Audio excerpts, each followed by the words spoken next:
So this is a kind of a little bit of an off-the-road Dharma talk. So, as most of you know, oftentimes we have very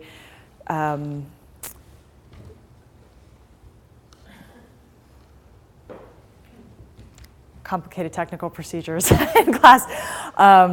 We have a lot of very in-depth courses on Tibetan Buddhism here, and this is an in-depth course tonight on Tibetan Buddhism. But sometimes we go off our kind of official coursework to just get a little bit of a wider breadth into some of the ideas. So there are many, many reasons why I wanted to teach this class tonight and share some of this material that just I've been working on personally, because this has been really a personal journey for myself in learning how to live my life more joyously and to live my life more rested, because I've spent most of my life being exhausted. So it got to a certain point where, literally as an act of survival, I had to figure out how to rest. Both literally, like how to lay down, and rest, but then, mostly mentally and spiritually, and in my relationship to others. I got to the point where in my retreats or in my practice, my body stopped moving. It wouldn't move anymore because it needed me to move it in a different way. And so I would go to do something. I'd go to do yoga or I'd go to dance, and my whole body would lock. And then I'd sit there and go, what do you want to do?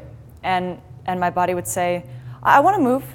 And I'd go, okay. Okay, and then I'd reach my arm out, and the whole thing would go into spasm. And I would hear this voice and would say, not like that. Don't move like that. Stop moving like that. And so it's taken me. I'm still working through this. I'm just kind of sharing you. I feel like I've been working through this for about 4 years, and so I have some things that have been working for me. So I'm going to share those, but I'm still working on it. So that's why I'm here tonight, is through a very kind of personal act of working on healing my own relationship to action. And however, I found this recently, which I want to share with you. I had a cold a couple weeks ago, which I'm sure you all have experienced. I hope you haven't, but chances are you've experienced a cold. And so I had Hall's drops. You take the Hall's drops for your throat. And so this is the karma I have. This is what's on the Halls. You're sick, right? You're really sick, you're tired, you need comfort, and you're taking the Halls. And Hall says, buckle down and push forth. Impress yourself today. Take charge and mean it. Power through. Don't try harder, do harder. Push on. Conquer all today. Inspire envy. These are all the little helpful hints for healing on the Hall's mental drops. So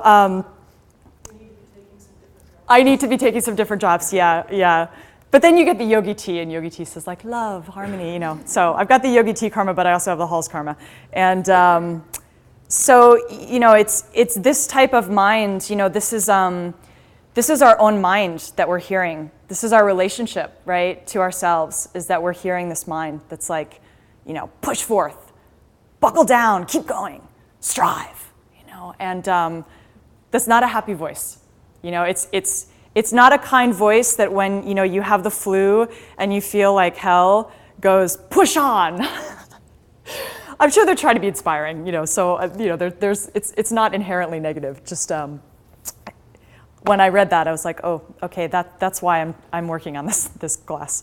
So we'll start with a little meditation just to get settled, and then we'll talk a bit about resting. And thank you to Dimitri, who set up for tonight, and Brian, who's doing the online stuff, and also this class is a bit of a teaser for a 3-day retreat that we're leading in May, which is on resting, an in-depth 3-day resting retreat. And so I'll talk a little bit about it later in the class. But I also want to thank, I have two students, Charlie and Melissa, who aren't even in the city, who've been doing endless hours of work. And I was thinking this morning that, we do this, we talk a lot in Buddhism about anonymous giving, the importance of anonymous giving, so you're not attached to it. And I was thinking that's actually a new form of anonymous giving where like they're prepping for a retreat and they don't know anyone who's coming. So it's like they're prepping for anonymous people, you know, out of love for like people they don't even know, which I thought was really kind of sweet. So I'm grateful to them for all that they've been helping for. So get yourself in a comfy position. If you're in a chair, you can just put the soles of your feet on the floor.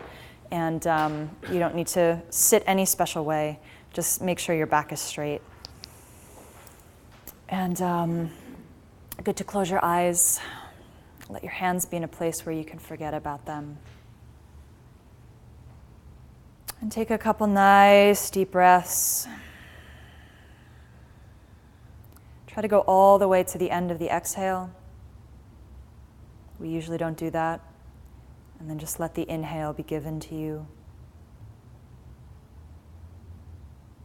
And you can do that 2 or 3 times, just increasing the capacity. And then with that increased roundness and buoyancy in the body, you can let the breath settle. And let it happen naturally.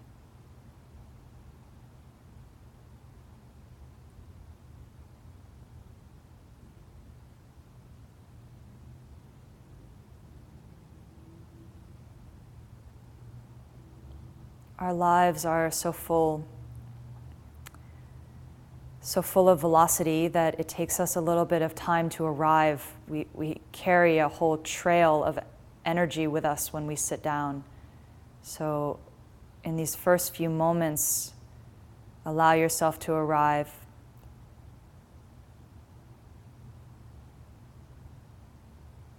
Feel your weight on the floor. Maybe press your sits bones just a little bit into the ground or the chair that you're in to confirm that you're here, nowhere else. You're not in the future, you're not in the past, you're here right now.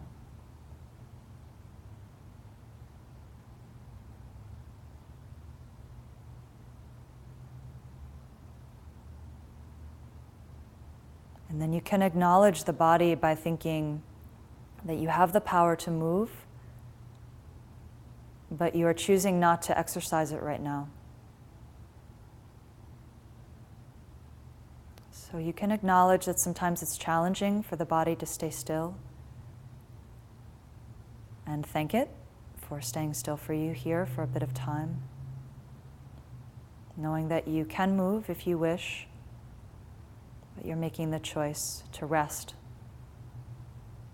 the physical movement right now. Same thing with your voice. You can think to yourself that you have the ability to speak, and right now you're making a mindful choice to let that rest, to let the voice rest.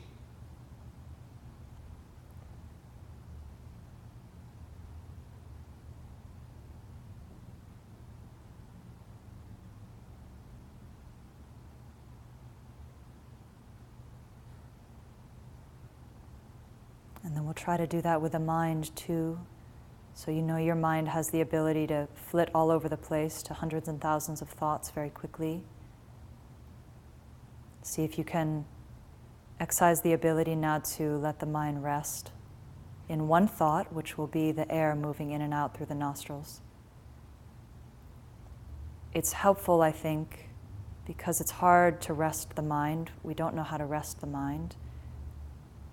To just give that little caveat to it and say, I know that you can think of all these things, but right now we're just going to think of this one thing. So you don't have to force it. You just invite it to witness the breathing.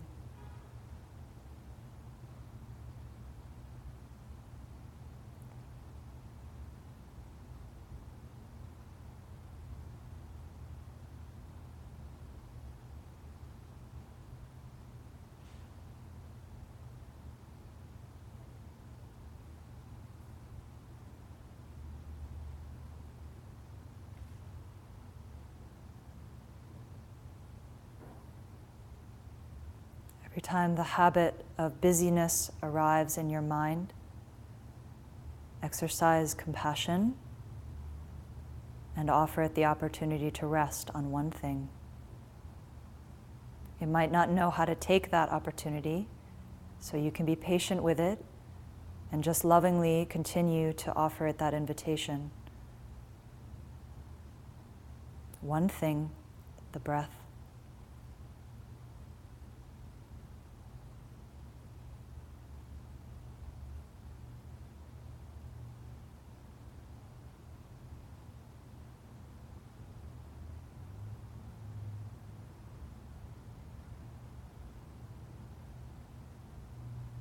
Let it be nourishing this simplicity of singular focus.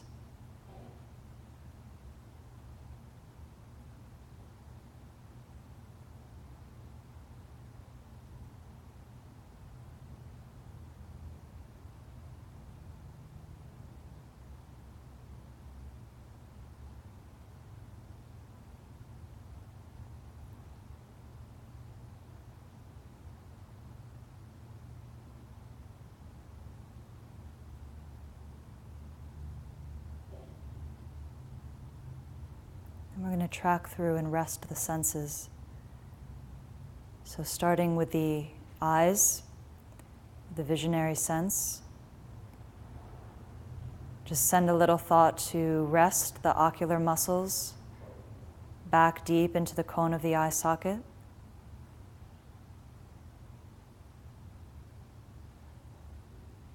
You can say to yourself, I don't have to see anything right now. There's nothing I need to see.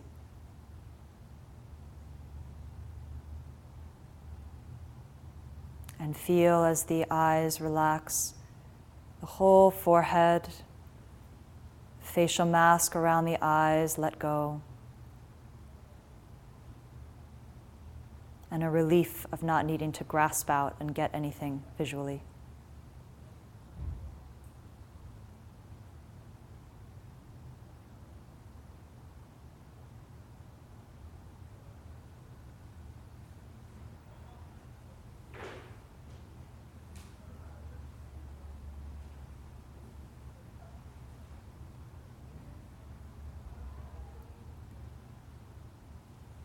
And then taking your attention to the breathing, you can just say to yourself, there's nothing that I need to smell.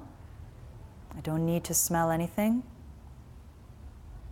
This air that I'm breathing in and out doesn't need to carry any information to me.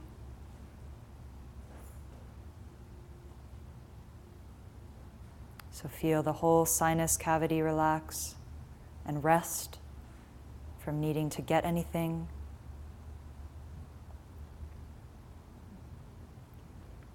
The cheeks can let go.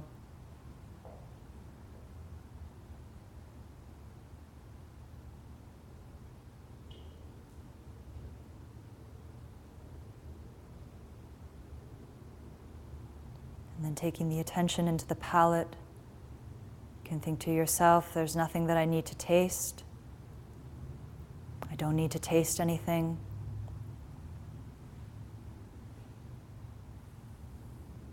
Feel the inside of the mouth let go, the jaw rest, all the way down the back of the throat opening.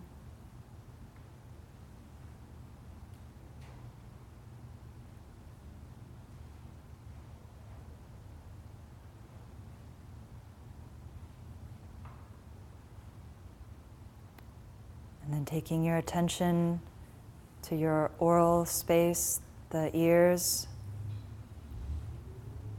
Even though you hear my voice, you can say to yourself, I don't need to hear anything. There's nothing that I need to hear.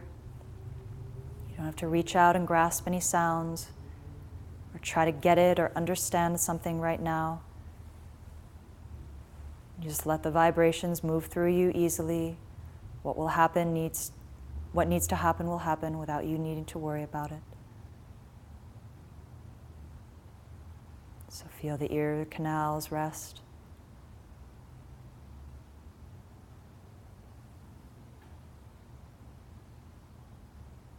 And then through the whole surface of the skin, you can say to yourself, there's nothing that I need to feel. I don't need to feel anything right now.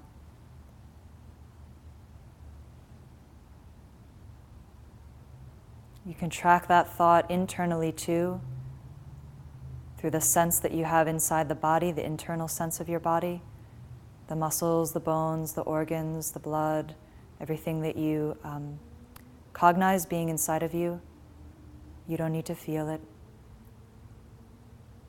Nothing that you need, no information you need to get from it.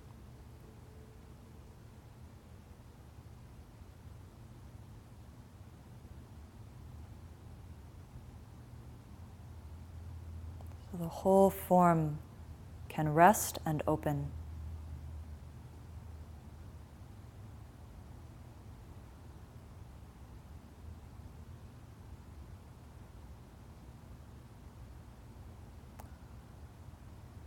And then finally resting your consciousness and saying to yourself, there's nothing that I need to think. I don't have to think anything right now. I don't have to understand anything.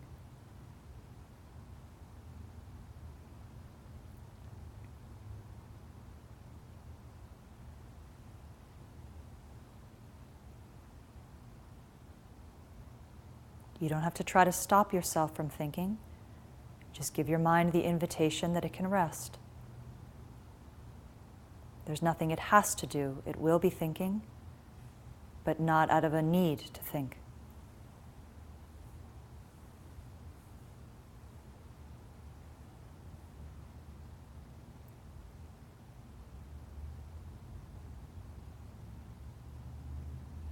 And then in that state, take your attention back to the breathing, which has been happening all along, easily and effortlessly without you. Witness the simplicity of the movement.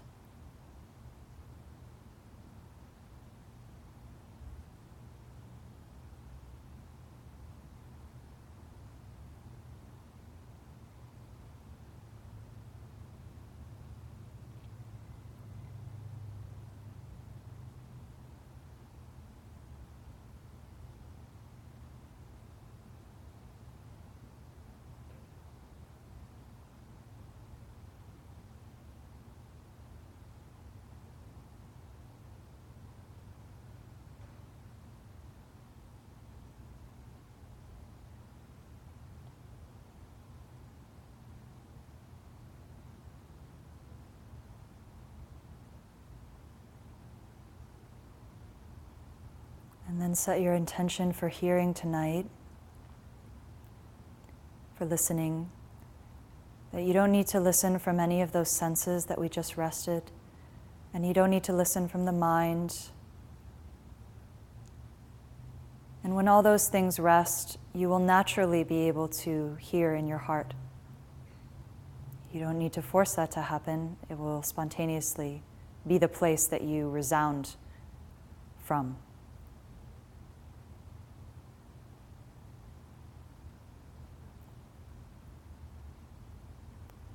And send a little thought to your mind that says that you don't need to get anything out of the teaching tonight. There's nothing you have to take away. There's nothing you need to learn. There's nothing you have to grasp.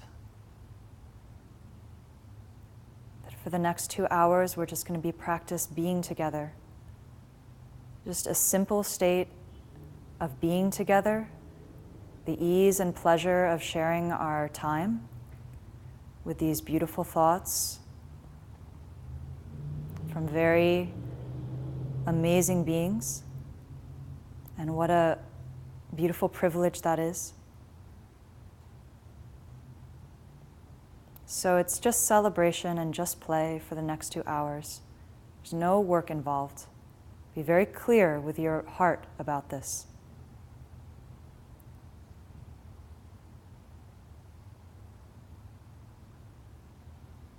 Invite the possibility that you could spend your time just playing.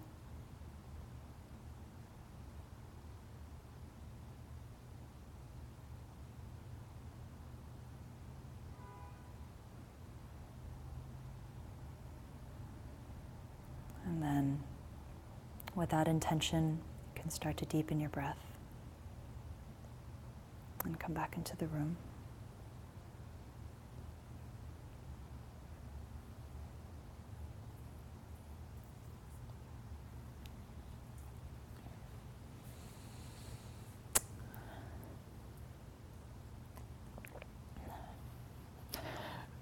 Wow.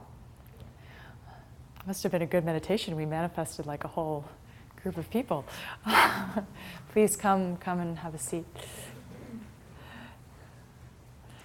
Say hi to someone next to you, especially if you don't know them, and introduce yourself. And tell them you're happy that they're here.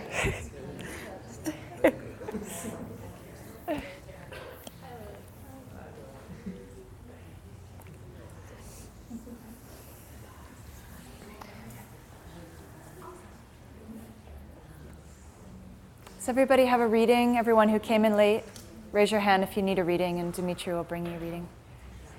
You've got one. Jenny, do you have one? Jenny, hi.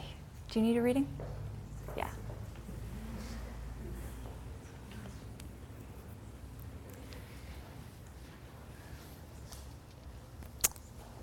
So,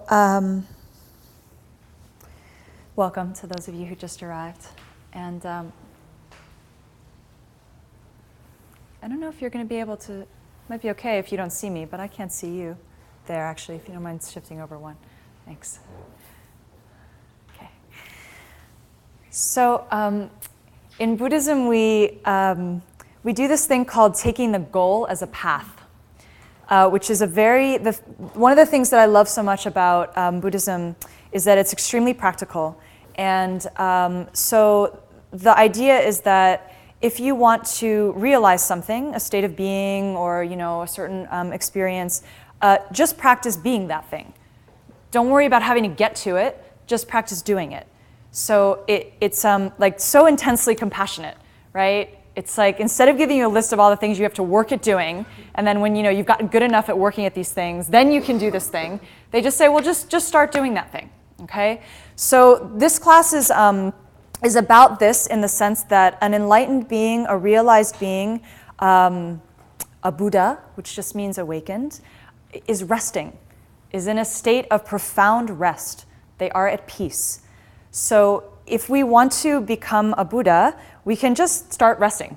We can just figure out what that means, right, first of all, and then for all our life is worth, practice it. Practice being at peace, practice resting. And so we're going to start that tonight. We're going to practice taking the goal as a path. And one of the ways to do that, as we just did in this meditation, is as much as you can throughout the day, just say to yourself, I don't have to get anything out of this. I don't have to grasp some information out of this time, right? A Buddha is in a state of play. Like a Buddha is just happy to be with you. They don't need to get anything out of their time with you, right? They're just loving being with you. So you can practice that, right? We can practice that in the way we are together, and practice the joy of being with this material. That studying this material is not because we're all in need somehow, but because it's just joyous to talk about the things we're going to talk about tonight. And then the mind combats that, and the mind says like, no, I came to the class. I got to get some information out of this class, and like, what are we getting tonight? And you go, I hear that, okay, but what if we didn't need to get anything out of this? What if we just arrived together tonight to be together? And how wonderful would that be? That you had that kind of space in your life. That you're like, oh, I just showed up for 2 hours. And a lot of you, I think, don't know each other. So that's even better. Like, oh, I have the kind of space in my life where I can just show up for 2 hours and like be with new people. And that's all. That's all. Nothing more than that. And immediately the mind goes, no, it's got to be more than that. But what if I have this sacred dance teacher, and oftentimes we work just with questions, and the questions often start with what if. And then in the middle of the session, she'll usually shout out, you don't have to believe it. And so she's like acknowledging, the mind doesn't really believe it. But what if? What if it was possible for us to live our lives in a relationship to action where we were just playing? The mind doesn't believe it yet, often. But what if? So you kind of trick the mind by just going like, it's okay. I know we don't believe that. But what if? Let's just pretend. Let's just pretend. We're just pretending that we're going to be together for 2 hours and not need to get anything out of this talk, And each time you do that, it plants like a little seed for it to be possible, And when your mind comes back and's like, oh, please, don't be stupid. You know, like we came here for 2 hours. We're going to get some truth. We're going to get some dharma out of tonight, you know? And you go, I know, it's all right. You don't have to believe it. We're just playing right now. We're just going to play. So we're just going to play at being at peace. You know, peace, the etymology of peace literally means the absence of war. So, and a Buddha is a being who has stopped suffering. So peace is the stopping of something. Happiness, or Buddhahood, is the stopping of suffering. This is a very important concept to wrap your mind around, that you don't have to get something. You have to stop doing something. There's nothing that you need to get. So the implication, again, is profoundly compassionate. The underlying implication of Buddhism and all authentic spiritual practices are you have everything you need right now. Just stop thinking that you don't, you know? And that to me was like a great relief. You know, the feeling that there wasn't something else, like, you know, the habitual sense of the mind thinking, I don't have enough, I'm not good enough, I need to get something else, I definitely need to do another meditation before I'm enlightened. You know, it's like, I'm probably gonna have to learn to meditate for like 40 years in a cave, and if I can't do that, I'm not gonna get enlightened, and, you know, all like the fantasies that we have. And there's nothing that you need to get. You just need to stop, you know? And so we're gonna really, really in-depth focus on stopping. And the retreat in May will really be focusing on 3 of the primary stops or cessations that you get along the path to Buddhahood, and really going in depth in those, so you can get some traction in your practice for how to stop those. And you know, and all tonight, you know, I'll just keep dropping helpful hints again that have just come to me through my teacher and come to me through my own practice that I've found useful for stopping, for resting, so that you can live your life more able to help other people, because you're not so caught up in all the stuff you have to do, right? That's the reason to rest. If you want to know like why you want to be rested, is so that you're available to be of use to other people. That's what you would do if you were at peace. You don't need anything. You're done. So that's another way we take the goal as a path, you know? You just practice stopping. When someone asks you, do you have time? And you know, you're on the phone with them, they're like, do you have time to talk? And you're looking at your 100 emails in your inbox. You go, yeah, I have plenty of time. I'm not doing anything. It's so blasphemous when you hear yourself say it. It's like immediately an impediment to the mind when you say, no, I don't have anything to do. It's like, at least if you're like me, this little part of your mind goes, yes, you do. You're a very busy, important person. You have lots of things you have to do, you know? And that's our suffering, is that mind that's saying, no, you've got to do something. So practice hearing yourself. It's very, very important on the level of language, and I've been trying to practice this in my own life, to hear. We often say, I have to do this, right? I have to go to work. I have to check these emails. I have to make this call, whatever it is. Or I don't know if you say this, but I often say this, I just have to get through. Like, I just have to get through this day, or I just have to get through this week, or I just have to get through this meeting, you know, or this rehearsal, or this whatever. And, you know, and the implication is, and then, right? Like, well, and then I'll be able to rest, or and then I'll be happy.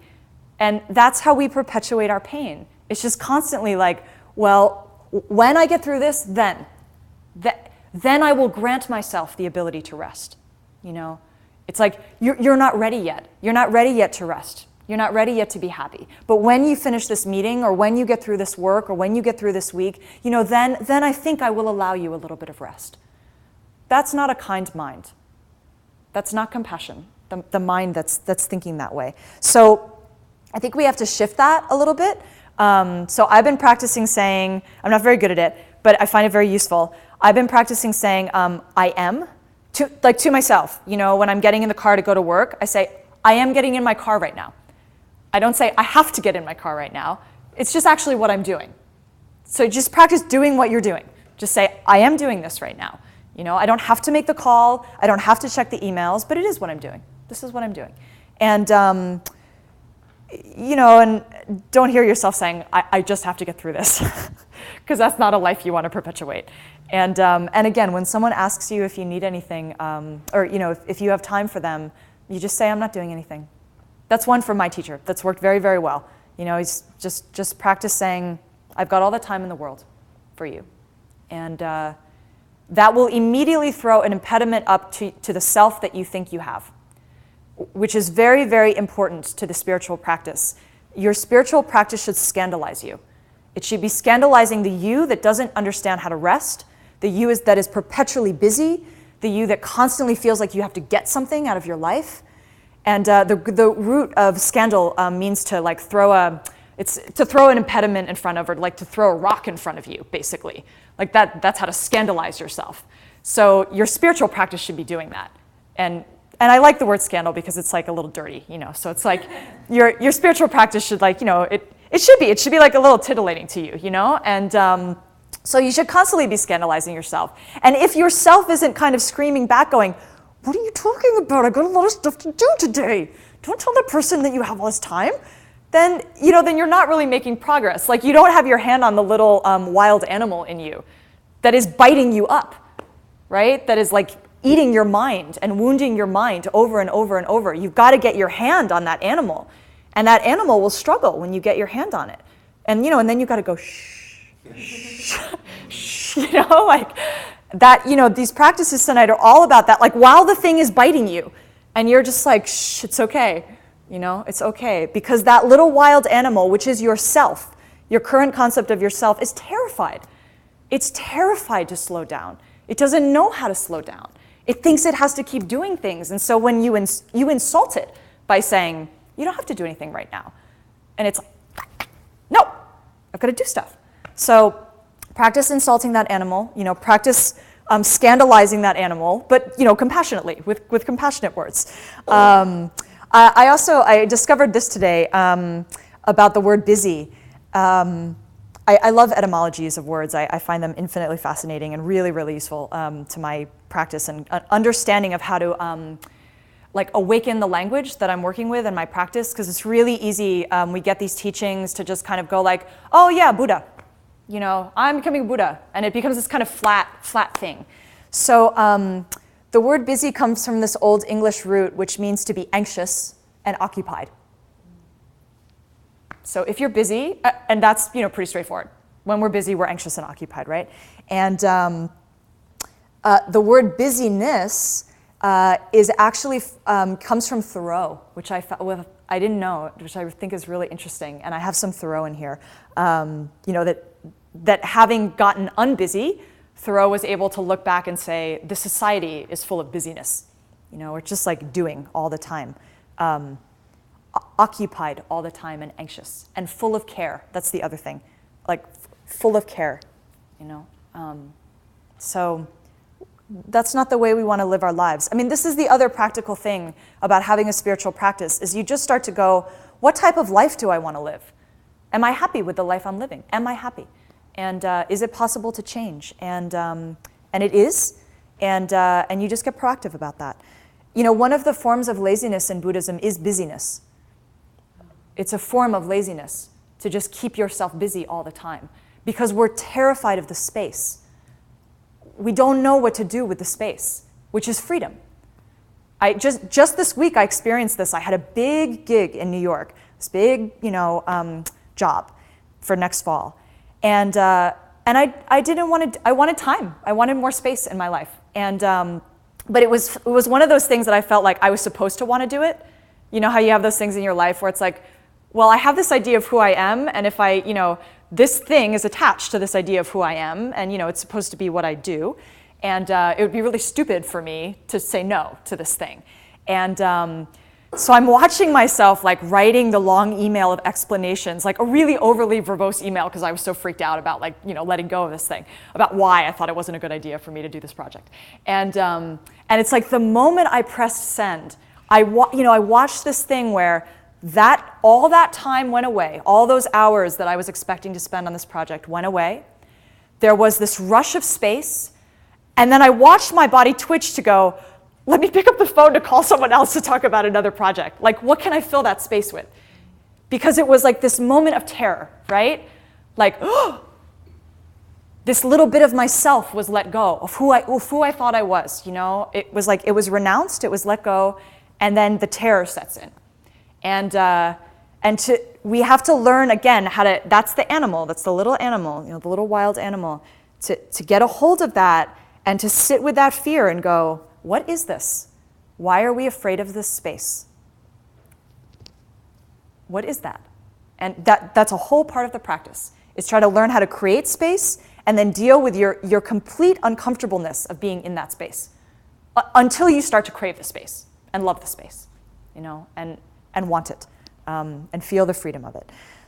We don't know how to be free. The very fact that we fear this type of space, like turning your email off. Have you tried not checking your email in a day or a few days recently?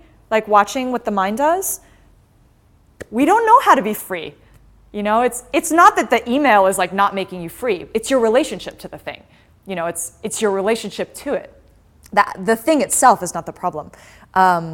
So our practices should be designed to give us more and more space. So you'll see here in the reading, and these readings, by the way, I've drawn them from some Buddhist texts, some Hindu texts. There's a lot from the Bhagavad Gita in here, and then some other sources from other spiritual traditions, just to kind of see a wide breadth of ideas to this subject. So the first one here is from this great text called the Ashtagatra Gita, and this is very comprehensive. He just says samsara. Samsara is the official Buddhist term for this suffering life, like busyness, right? Having not being able to rest, exhaustion. You could say exhaustion is nothing other than having something that needs to be done. That is one entirely comprehensive definition of our suffering, that we think there is something that we need to do. So the only way that we can combat that is to be done. Like when you are done doing things, then stop doing, and then you won't have anything that needs to be done. Again, the relationship to the mind, right? That you don't need it, that you're not in some state of need. This is a pain that we have, that we feel like we constantly have to get something. It's a sadness. It's a deep sadness in us. Like one more class, one more meditation, something like that. I grew up on the East Coast, and I don't know if some of you had this in your family, but very, very strong work ethic, very intellectually based family, and the idea was like you worked for a certain amount, and then when you worked long enough, then you were allowed to have a vacation, right? Then you were allowed to take a break. The idea that you had earned yourself a break. That has to go. That really has to go. That is an aggressive attitude to your mind. That when I decide that you're good enough, then I will allow. Then I will allow you to take a rest. That's not a kind mind. That's not a compassionate mind. You will never be able to really give others love if that's the way your mind is thinking, right? So you can just practice. This is a practice that I've had for years now, just walking around going, I'm on vacation all the time. There's nothing that I need to do to go on vacation. I'm just on vacation. And just practice living your life that way. And again, watch your mind, watch the impediment, as watch the animal bite as you go, I'm on vacation. No, you're not. You got things you have to do. And just say, no, you're like, no, you're in a faculty meeting. That's right, I'm in a faculty meeting on vacation. This is my vacation. It's what I want to be doing. I have a student, very, very good practice. She says to herself, whatever is happening, she says, I must want this. I must want to be doing this. That's another way you can practice that, to change your language. Like when someone asks you, what are you doing? Instead of saying, I have to go to the store right now, just say, I want to. I want to go to the store right now, or I want to go to work, or whatever it might be that you're doing. Plant that seed in your mind that you're doing what you want to be doing. And in fact, we do what we want to do, actually. It's just we're so attached to our own suffering that mostly what we want to do is continue to create the causes for our suffering, right? So we want to continue to think afflicted thoughts about the things that we're doing, right? So we've got to kind of get under that a little bit and try to shift that a bit in our language. So this sense of constantly having things to do, this sense of constantly being in need, creates a deep, deep exhaustion. A deep, deep mental exhaustion. And I I did a little research in the Bureau of Labor Statistics. And this is, I just want to share it with you because it's really kind of shocking. This is from the most recent, the statistics. I think it was of America. I don't think it was of like the whole world. I think this is just America. Yeah. So on an average day, this is why we're exhausted and unhappy. Okay, on an average day, Americans spend 9 hours working for themselves and 1.3 hours caring for others. Now, what I think is so fascinating is that this is the way people articulated their own day. I'm sure that in this survey there are doctors and nurses and caretakers, and people who are like, and all of us in our day are serving other people. But mentally, we're thinking, I'm working for myself for 9 hours of the day. And then about 1.3 hours of the day, I'll work for someone else. That's causing our pain. If you know anything about karma, all of your happiness is coming from taking care of other people. And all of your unhappiness is coming from taking care of yourself. So it has little to do with the actual actions. We should try to switch this statistic. It should be like 9 hours of my day, I'm on vacation and taking care of other people. 1.3 hours of the day, I have to check my email, for myself. And if you can, just obliterate it altogether and just say like, whatever it is, 10.3 hours in my day, I am on vacation taking care of other people, helping other people. In your mind, right? That's your relationship to your action. That will create joy for you and it will create rest for you. This, you can just see this ratio is exhausting. Like, that's so much time working. Just that word, like working for 9 hours of your day, that's a long time. The day is not that long. And then this is really great, okay? So out of our this is us, this is Americans. Out of our 5 hours of leisure time that we have, which I don't know who has 5 hours of leisure time in their day, but 5 hours of leisure time, the average American spends 16 minutes of that relaxing and thinking. So out of 24 hours in our day as Americans, we spend 16 minutes relaxing and thinking. That's shocking, And again, it's your relationship to it. It's our relationship to it that we would say like, yeah, I like that it's 16 too. It's very specific. 16 minutes. It would be nice if people were spending 16 minutes every day meditating. That would be really good, but they don't really say that. They say relaxing and thinking, which could translate as a meditation. And then the other things that we're doing during the other 5 hours of leisure time are watching TV and playing computer games. And then it said in the survey, and a little bit of socializing. So mostly meaning we're in front of a screen, right? And this is another state of our exhaustion is, I'm reading this book called The Tyranny of Email. Have you guys heard of this? It just came out. You should pick it up. It's by this guy, John Freeman, which is really great that his name is John Freeman, because John is this name for like gracious of God, free man. So like the tyranny of email is written by, a free man, like a gracious free man, saying get free from your email. And he was talking, he talks about in the book how we can't match the computer. The computer is like, the level to which it can store email and just information in general is so far beyond what we're capable of. And yet we feel like we have to match it. Like we're constantly, going like another email, another email, another email, another email. And all of that, when we look at our computer, all of what we know is in our inbox, like the 500 things you've got in your inbox, is all taking up space in your mind. So that feeling, that kind of ambition to try to keep up with an impossible thing to keep up with. And how much time do you spend in front of that machine? Nothing wrong with the machine on its own, but our relationship to it is very scary, very fraught. So then, this is the last statistic here that I'll share tonight, is less than 5% of Americans, less than 5, volunteer any of their time for other people. And then it gets a little bit more when you get older. I think it was like over 60. It's less than 10%.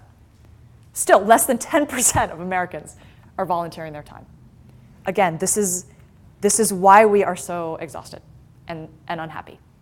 So we need to flip that statistic. It's like 90% of my time I'm volunteering for other people, and 10% of my time I'm taking care of myself. And because it is taking care of yourself to take care of other people. So you can just flip it in your mind. Whatever you're doing during your day, you just think, I'm doing this for other people. I'm doing it for others. I'm going to the bathroom right now. I'm doing it for other people. You know? Really, really. This is what, they say when you take bodhisattva vows, which are these sets of vows that are all about taking care of other people. And they say that when you take these, you plant a seed in your mind. You create a base mind that no matter what you're doing it for others. So as you go through your day, you're thinking like, I'm not drinking this water right now because I'm thirsty and I need to drink. But, if my throat is parched, then it's going to be hard for me to teach this class. And, I want to share this information with other people. It's just like the actions don't have to change. It's the shift in the mind. So what these statistics relate is that our relationship to action is causing us pain, is fraught. The actions aren't the problem. I'm sure whatever these people are doing and we're doing, most of it we can keep doing. But the way we think about it's got to change. So, and then the next you'll see in your little reading, this is a little bit from Thomas Merton. He says, when ambition ends, happiness begins. Another very complete statement here.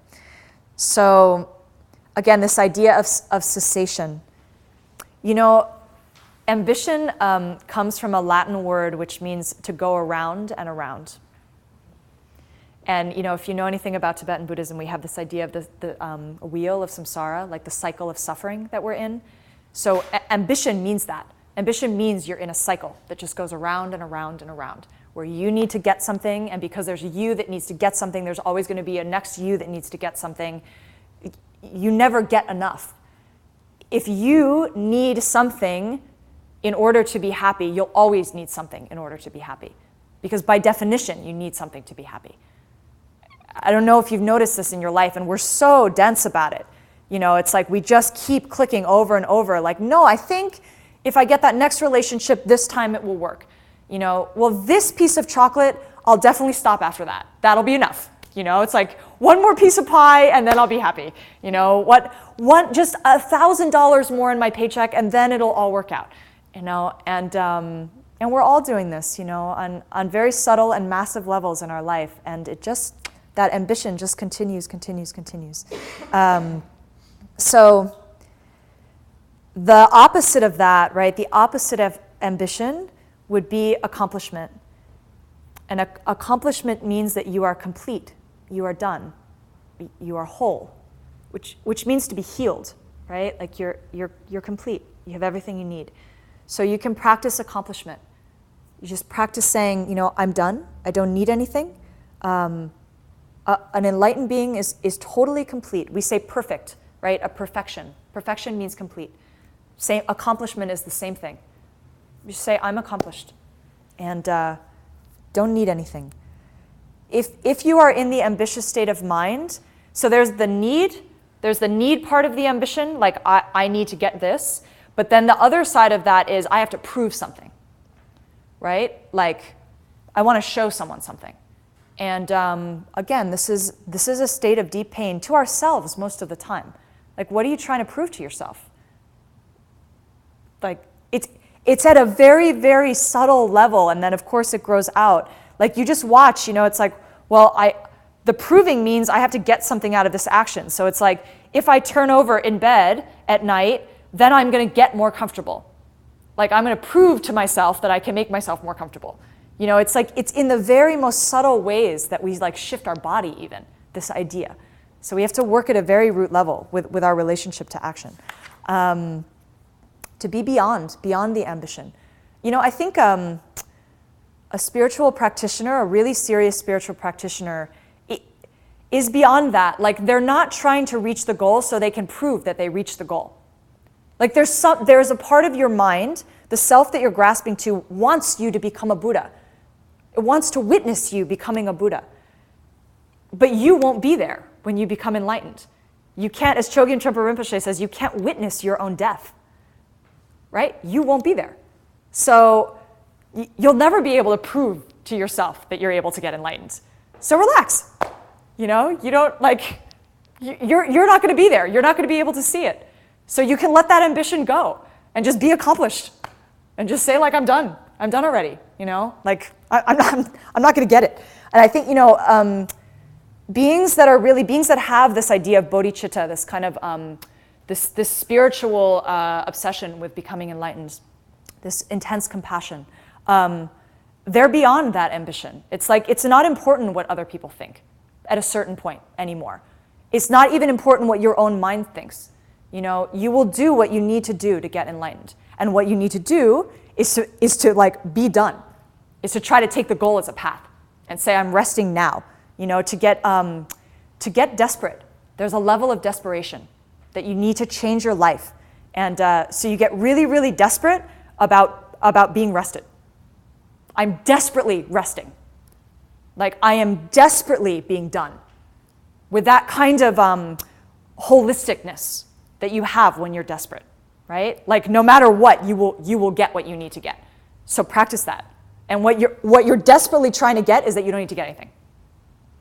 And then, you know, then you've just, again, scandalized your mind, and your mind goes, that's not possible, and then you just try again, you know. You keep trying again. So if you stop the ambition, then what? Because you're not going to stop acting. The mind is always acting. So here's from the Bhagavad Gita, which is an amazing text on action, on you know, how to perform action as release, as enlightenment. It says, if you want to truly be free, perform all actions as worship. Okay? So, for the other, you know, out of love for the other. Not because you need to get anything out of it, but just the joy. Again, just the pleasure of being together. That's all.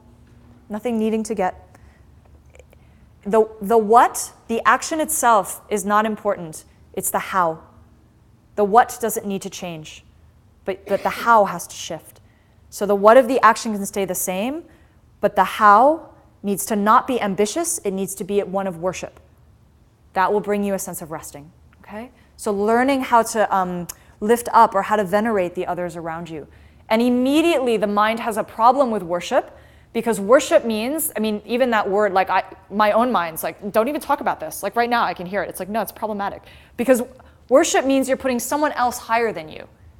You're worshiping them, you know, you're serving them. And the self is so convinced that it is in need, so desperately ambitious to be served, that it's terrifying to the self to think that you're going to serve someone else. It doesn't want to do that. No, it needs to be filled. But the only way you can fill it is by serving, by lifting someone up. So practice that, you know, practice just worshiping everything around you, just being grateful for the things around you, and watch yourself start to rest. Watch the relief, you know, watch the relief rush over you. So the word rest, there are a couple of different levels now. We'll look at this, three different levels. And the word rest means many different things, but one of the things that it means is to create a space of distance. So like a nautical term, like this is a rest, like it's a certain amount of miles or something like that, right? And I think that's useful because we need a sense of distance from our current sense of ourself. Because our current sense of ourself is a being who is habituated to suffering, and habituated to ambition, and habituated to exhaustion, and has to have something to do, right? Constantly needing to have something to do. So we need a rest. We need to make space from that relationship, that individual that we're thinking of ourselves as, okay? So we're just too close. We're too close to ourselves. We're with ourselves all day long, you know? And we need a rest from ourselves.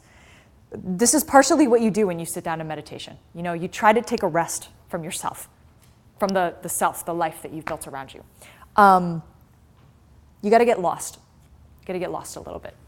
So the way we do this, the first step to do this, to take a rest, is through imitation. So this is the first little bit you have here in your reading. We have to form new habits, basically, because we have a habituated way of acting one way, and we just have to try to find some new ways of working.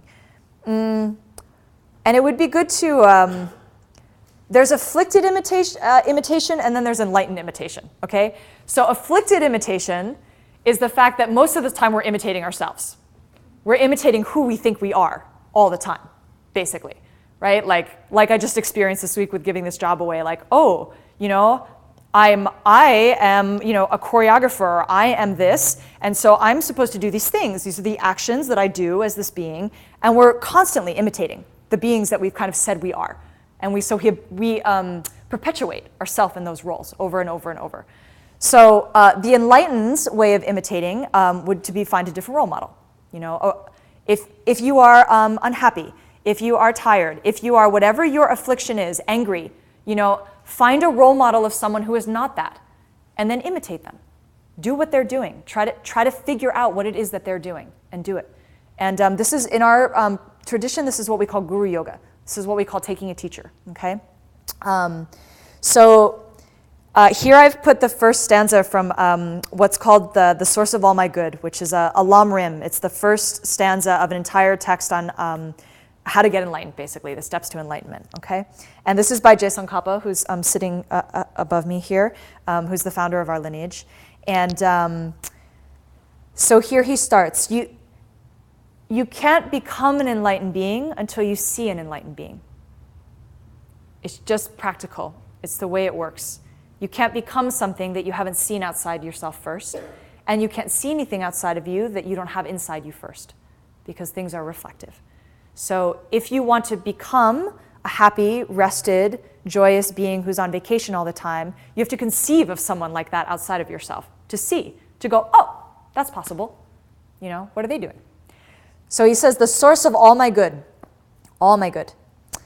is my kind Lama, my Lord, right, is my teacher. Bless me first to see that taking myself to him or her in the proper way. So the proper way would be with the correct view, with the view that this is an enlightened being. It's very beautiful. In the Diamond Cutter Sutra, Subhuti, who's the Buddha's disciple, goes to the Buddha and says, you know, you basically, before he even asks for anything, he goes, you're so awesome. Like, you've done all this amazing stuff for us, and you know, you've like helped us in every way possible, and you're an enlightened being, and you know, thank you so much. And then the Buddha, because the Buddha knows that the Buddha is not self-existently one thing or the other, it's just the view of the person who's looking at them, right? So the Buddha says, it is as you say. Yes, it is as you say. And then he speaks of himself in the third person, right? He says like the one who has gone to bliss, the this, the that, has done all these things. But the Buddha never in the sutra says, I have done this. You're right, I am a Buddha. It's very beautiful. Like it's a very clear teaching on how to understand working with a teacher. You know, it's like you have the correct view, and then the teacher out of compassion says, good job. Good job. You're like, you think I'm nice. That's really wonderful. You know, it's like, who knows what's going on in the person's mind? But what we do most of the time when someone compliments us is we're like, oh, you know, you didn't get it. Let me actually tell you, like, how crappy I look today. You know, or they're like, you look nice in that dress. It's like, oh, well, thank you, but actually I think I look a little bit fat. You know, it's like we're constantly putting on like the negative view. And I had this, I've told some of you, I have a friend in Hawaii who works at a church. And people have recently started to call him pastor. And he's really like, he got really, really freaked out about this. And he was visiting me recently, and he's like, oh, Mira, you know, I don't know, like people are calling me pastor, and like, you know, they think I'm like someone like important. And he's like, so I just was saying to them, like, I'm not a pastor, you know, like, which is essentially saying I can't help you, right? And so then he went to his teacher, who's like, you know, the main pastor of the church, and told him this and said, you know, these people are calling me pastor. And he's like, I want you to know so you can correct them and tell them that I'm not a pastor. You know, please go tell them that so that, you know, I don't hurt them. And he's like, oh, look, don't worry about it. He's like, just let them call you pastor. It's like, it's all right. It's good for them. Don't worry about it. You know, and it was a great teaching because he wasn't like, you know, you better step up. You are a pastor, right? He just said, it's all right. It's just what they're calling you. And that's nice for them. It's nice for them to think that you're a pastor. So that's cool. Don't worry about it. You know, it was like, you don't have to think of yourself as a pastor, but certainly if someone is seeing you that way, don't say no to them. You know, so if someone is like stepping up and asking for your help, don't say, no, I can't help you. If they're seeing you in that light, right? So you want to see your teacher, you know, you want to see your teacher as a divine being with the wisdom, with the understanding that they're nothing out there on their own without you. There's no subject without an object, no object without a subject, right? Interdependent. So have a good view of the person, and then they will function that way for you. they will be forced to function that way for you. And I don't know if you have people like this in your life who it's like, you know, their enthusiasm for you, it makes you step up, you know, or they're like, the way they see you is so infectious. You're like, I don't know who you're seeing, but if you think I'm beautiful, that's great. You know, like, wow. Because of their confidence in that view, right? You rise to meet it. And so, so this is what he's saying here. He's saying, you know, if you see your teacher as a Buddha, they will function for you as a Buddha, right? And, you know, again, every time I say Buddha, I get this little Indian dude in my head, and it's not that useful for me, but it's like, if you see your teacher as God, you know, or as an angel, or as a divine being, find the language that really works for you, then they will function that way for you. Then you will be getting directly teachings from God to you. Really. It will actually function that way. You know, you want like a burning bush experience, you know, it's just like, try to see your teacher that way.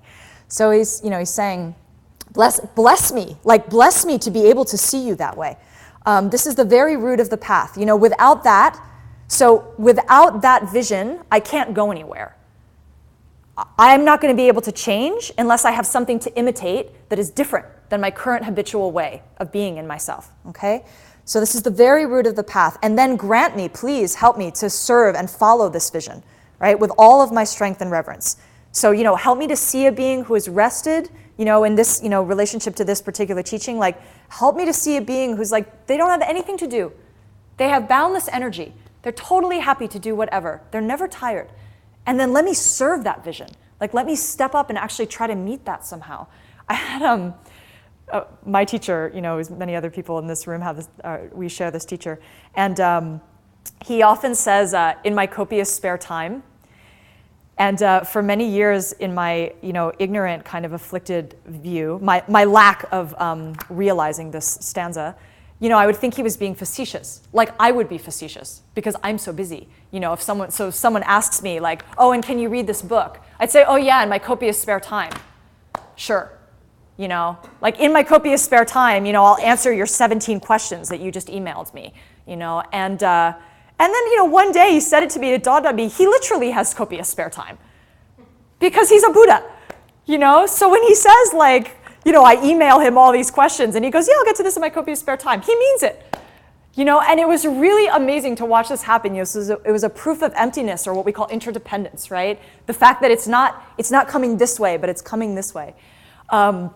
Is that once I made that shift, like believed that shift in my mind, realized that shift, it was like he was emailing me back within like a hair's breadth, like 5 seconds. The guy's in Australia. I have no idea what time it is in Australia right now. And I'm always thinking like, is it in the middle of the night? Is it tomorrow? Something like that.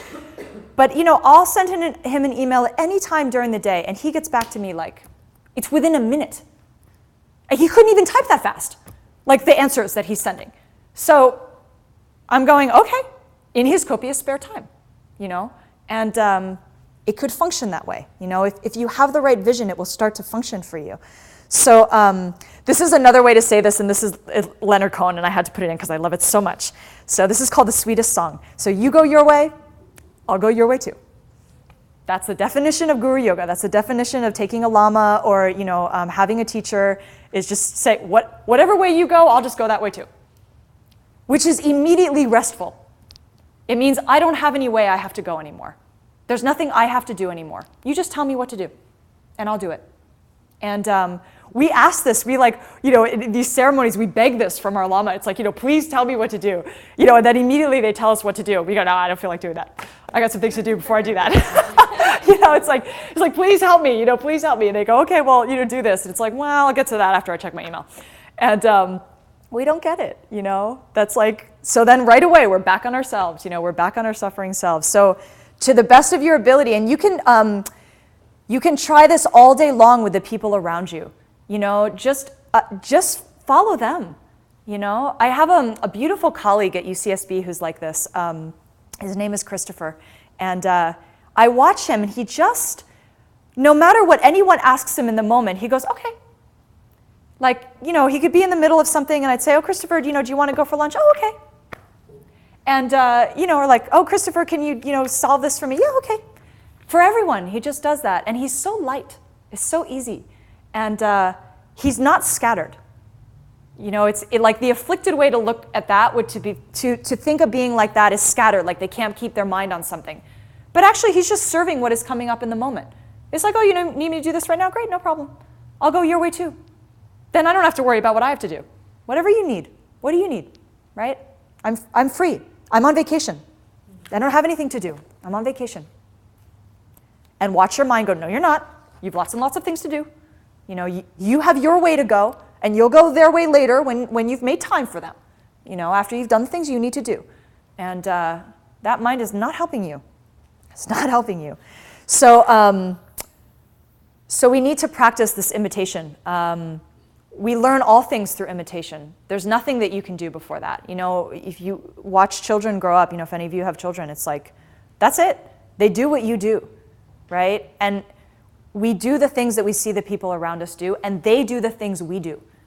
I learned this recently. It was very radical to me, you know, being a dancer, that when you watch someone move, your neural pathways, they actually register that. And so you learn, you're on a neurological level doing the movement with them. So like if I do this, there's some part of you that does that with me. And that they say that literally to the point that your brain has to stop you from doing the movement with me.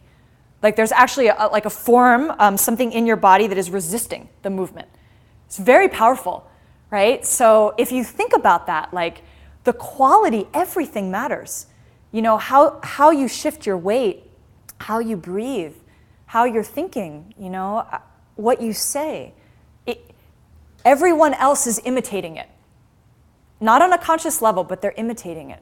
So, so get yourself a divine being right quick, do what they do, and then you won't even need to worry about like teaching anyone, right? It's like or like sharing that with anyone. You just go that being's way. And then it'll happen naturally. You'll start to see it reflected all around you, which means that the other people around you will start to look better. They'll start to act kinder to you. They'll start to look more like that divine being to you. Because it's going through you, through them, and back to you. Like that. You've just closed the circuit, okay? So there are some actions of a divine being, and we'll go over these fairly quickly because I think a lot of you have heard them, and they're pretty straightforward. And I just put this here, this other quote from the Bhagavad Gita, because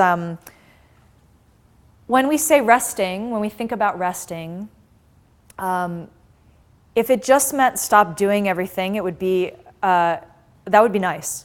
But unfortunately, it doesn't. Resting doesn't mean no action. That's not to say that it might not be useful for you in your life to like take some more naps. Big fan of the naps, you know. But you'll need to keep acting. So the question will be how, right? So he says here, you know, it's going to be hard to renounce all action without engaging in action. So you're going to have to do something to stop doing. You can't just stop. You're going to have to make some efforts to stop acting. He says the sage, wholehearted in the yoga of action, soon attains freedom. So, you know, again, desperately put your whole heart into resting, and then you'll attain some freedom. So these are what are called the 6 perfections, the 6 paramitas. And these are one way to parse out an entirety, a whole sense of the actions of a divine being. There are different ways that we do this in the practice, but these are one comprehensive set. And you can think of this, and we'll talk about these this way. These are not things to start doing. These are things to stop doing. Okay? So when you are practicing generosity, you are stopping grasping to things. So you don't have to like start giving things away. Just stop grasping to them, and they will fall out of your hands. Okay, to other people. So generosity is number 1. That idea of not needing to hold on to anything. And I don't know if you've noticed, but when people ask you for things that you want to hold on to, you get that little tightness in your heart where it's like, but that's my money, you know, or that's my sweater. That little animal that just bit you, get rid of that thing as quickly as possible, because that's not the feeling of freedom. That feeling, that's not freedom. By definition, that's not freedom. So get it out of your hands as quickly as possible. When someone asks you for money and that you have that feeling, you should be like, please take my money. Please take it, because it's causing this pain in me and I don't want this anymore. I've started to say to myself, and it's been useful for me, to say, I don't want this. I want to rest. And you can translate that in any way you want. I don't want this, I want freedom. Or, I don't want this, I want compassion. Or, I don't want this, I want to be able to love you better, or whatever it might be. But whatever you're holding on to, be it, your things, your sense of yourself, your jobs, when that feeling comes up, just immediately say to yourself, this is not what I want. This feeling is not what I want. I want to feel free. I want to feel relaxed. I want to feel rested. And in that moment, it should be a little easier to let go, of it. So that there are 4 forms: the giving of material goods, so your material things, time, money. Again, time is a big one that we don't want to give other people, unless we think we're going to get something good out of it, which could be all the way from like, they're going to give me something back to like, I'm going to feel like a really good person because I've given this person my time, right?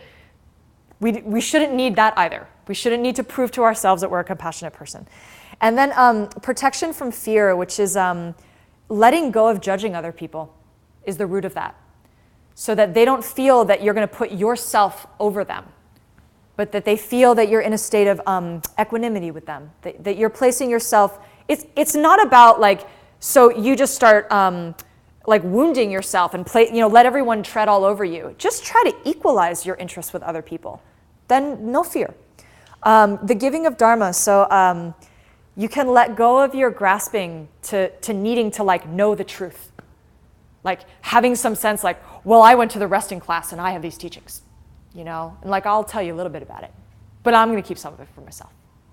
Just give it all away right away. And then the giving of love, and there are lots of ways to think of the giving of love, but you can think to let go of your feeling of separation from other people. So to let go of your sense of being alone, but to serve them as you. So let go of your loneliness and be with them. I saw this play last night that Matt was in, and you'll probably remember better than I, that line that he has in the beginning about loneliness. Like when there's do you remember what it is? When so many are lonely, it would be selfish of me to be lonely alone. Isn't that beautiful? He says, when I'm lonely, and it seems so many others are lonely, it would be selfish of me to be lonely alone. That's love, right? So let's at least be lonely together, If you really got that, right? Being lonely together means you're alone in the enlightened way, which means there's just one, us. There's not me and you. That's the afflicted loneliness. But the enlightened loneliness, the solitude, like they talk about in the Christian tradition, getting to true solitude, is that we're all one. That's a joyous loneliness, That's joyously being alone. So then there's ethics, and ethics just means stop hurting people. So don't worry about being a better person. Just stop hurting them, and rest your impulses to hurt other people. And these are the 10 ways to do this. I won't go over them right now, but you can read them. And if you've got any questions, there are many people in this room who can talk to you about them, and many teachings online about them. Patience, the root of patience is to stop being angry. And that's a little hard to say, okay? It's a little hard in the moment to say, well, stop being angry, which is why patience is a virtue, by the way. Patience is a virtue because it's really hard to stop being angry. But you could think of it this way: stop thinking that things have to be different than they are right now. That's one step under that. So we're angry because we think that things should be other than they are right now. And then we lose our patience with the situation. So practice saying right now is just fine. While the person is screaming at you, you don't need to scream back. You just say, it's okay, right now. And then you got your hand on the animal, and the animal will be biting at you and saying, what the hell's wrong with you? Yell back at this person. And you go, no, it's okay. It doesn't have to be different than this. And the implication of that, then the deeper implication of that, is what if the world was actually good, and what if the world was serving you? What if the world was helping you? What if? You know, you don't have to believe it, but what if? It's most of the time we have this feeling like there's some part of the world that's against us. I certainly feel like that when I'm in traffic. It's like, why is the world against me? You know, why can't I just get to where I need to go at the time I need to get there, you know? Or when you get a cold, you know, when you get sick, like when you've got a really important event coming up and then you get sick. It's like, what? Why? Why are you coming down on me like this, you know? And in that moment, you could just think to yourself, you know, what if? What if everything that's happening is good for me? What if there is a goodness that is beyond my current understanding, that is working in a way that I can't possibly conceive of right now? And just try to rest in that possibility. And then your mind will go, no, you shouldn't have a cold. And you go, it's okay, you don't have to believe it. But what if? What if it's possible? Wouldn't that be a nice world to live in? You know, where everyone around you was serving you, had the best intentions for you. The person who's yelling at you at work, is it possible? What if they actually had the best intentions for you? And you don't get it, you know? And the implications of this, you know, that it's not the what, it's the how, it's your relationship to it. It's everything. It's everything. We think that we have to breathe, you know, to stay alive. We're very fixed on that. And what if that wasn't the case? What if your relationship to breathing was like, it's such a spontaneous celebration of the relationship of giving? You know, like, I so deeply understand the relationship of giving and receiving that it's like the very core of my being is just teaching it all day long. I don't have to breathe, but it's so joyous to do that. Could you experience it that way, right? A Buddha would be experiencing it that way. There's nothing that they have to do. So what would it be like? You just kind of have to work this out in your life, you know, imitation. What is an enlightened being experiencing when they breathe? It can't be the way I'm experiencing breath, because when I'm experiencing breath, I think I got to breathe to live, and there's a feeling of grasping to that. So what are they doing? Because they're breathing.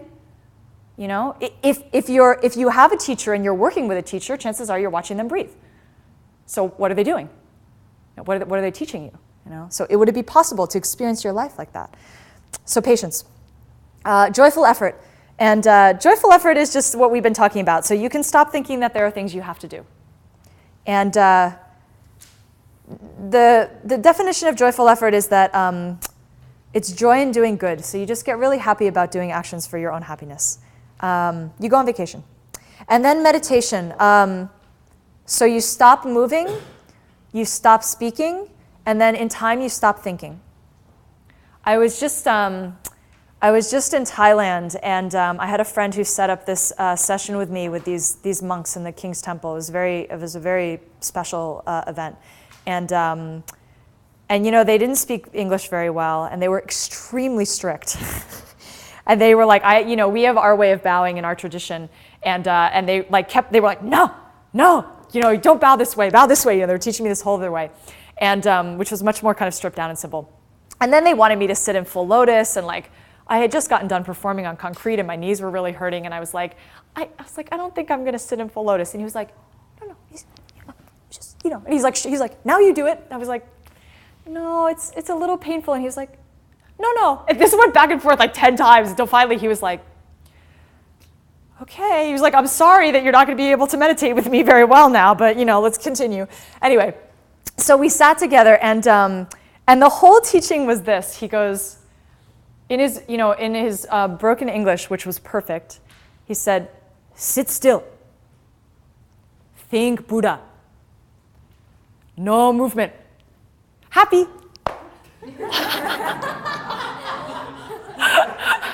And it was like, that was he had just taught me the entirety of the path, right? Like, learn how to sit still. Learn how to meditate. You know, we do not know how to sit still. So learn how to sit still. And then, you know, think about a divine being. Imitate, you know, think about Buddha. Think about a divine being, and do that so much to the point that you don't have any movement, so that you stop moving, which means you become the other being. right? So you've stopped your body, you've stopped your speech, and then your mind stops. Your mind stops. And you enter the mind of another being. Happy. That's what we call ecstasy. Then you're free, right? He was so funny. Happy. He was like, okay, bye-bye. He's like, do 3 times every day. And he's like, it's very, very hard. He's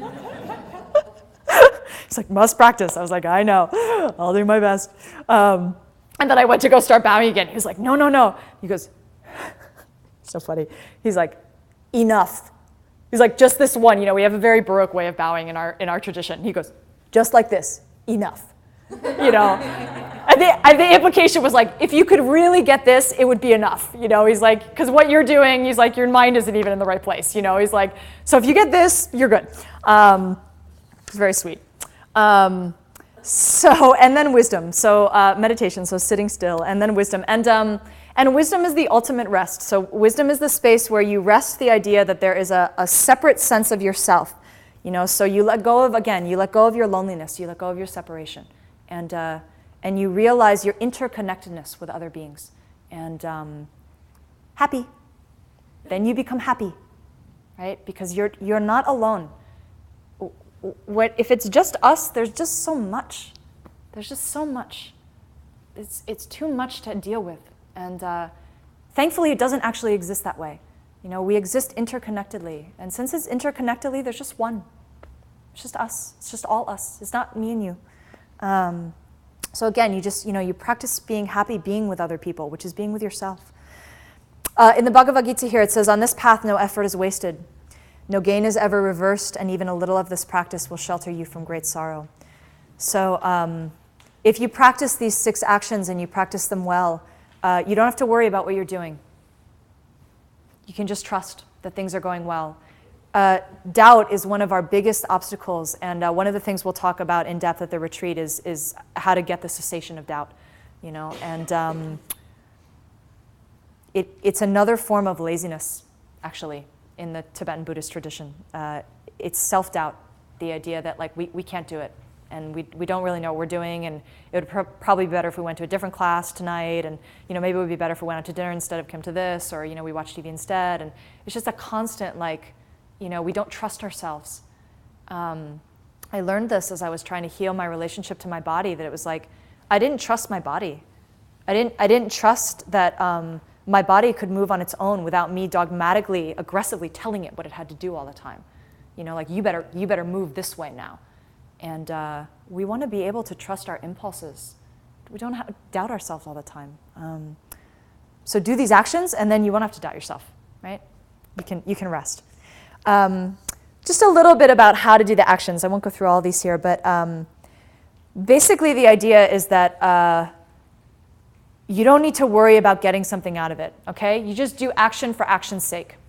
You just do it for the pleasure of the actions itself. So, the unwise cling to their actions watching for the results. The wise are free of attachments, and they act for the well-being of the whole world, which is nice. So when you're not clinging to the results of the action, which is self-focused, then you are, just by definition, acting for the well-being of the whole world, because then you're acting for others.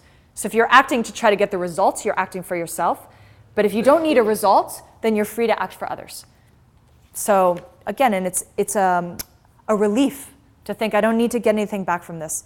Karma, the word karma, the definition of karma is that you collect karma when there's a you to collect karma. But a Buddha is not collecting karma. Not in the same way we're collecting karma. I mean, Buddha's acting. But a Buddha is in a space of merit where it's just, they've broken down that distinction. There's not a me and you to do something to. And there's not a me that has to get something back. So you're resting, just playing with others. So I want to move on here to intimacy. So after you imitate, at a certain point, you need to take the practices on into yourself. So there's a difference between imitation and then actualization. Okay? Experience. And most of the time, we are imitating someone else's spiritual practice, because this is the way we learn. That's important. It's an important step. Someone teaches you a practice and you go, okay, this is how you told me to do it and this is how I'm going to do it. But if we stay in that mind frame, if we always stay in the mind frame that we're imitating someone else, you will never be at the goal. It will never be yours. So you have to figure out how to get your practice. There'll always be a gap between you and the divine in that way if you stay in the imitation mode. So you've got to get to the intimacy mode. These practices, the practices that we learn, they're like, it's like spiritual scaffolding, and you need the scaffolding, but then you actually have to build the building out of your own practice, out of your own breath and your own blood and your own, bones. And in that Lam Rim, he says, bless me, right? Bless me first. And the word blessing means to smear blood on an altar. So when you're blessed, you've gotten bloody. The implication is that you've gotten bloody. So you've met the altar, you've met the divine being with your own blood. I like that. It's like you're going to have to get messy to be blessed. It's not going to be this clean, like, oh, I'm all dressed in white and I'm blessed now. It's like, it's going to take some courage and, you might not look that good to yourself to be blessed. You're going to have to step into yourself very directly, be very honest with yourself, and don't be afraid of getting bloody with yourself. So the Buddha says here, no one saves us but ourselves. No one can and no one may. We must ourselves walk the path, right?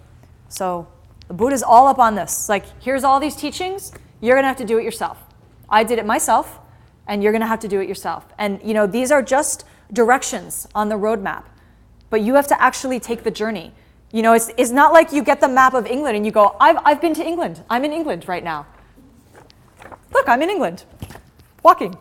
Right? It's like you actually have to get it. You have to buy a ticket, get on a plane, get off the plane, like take out the road map, and then go, this doesn't look like it at all.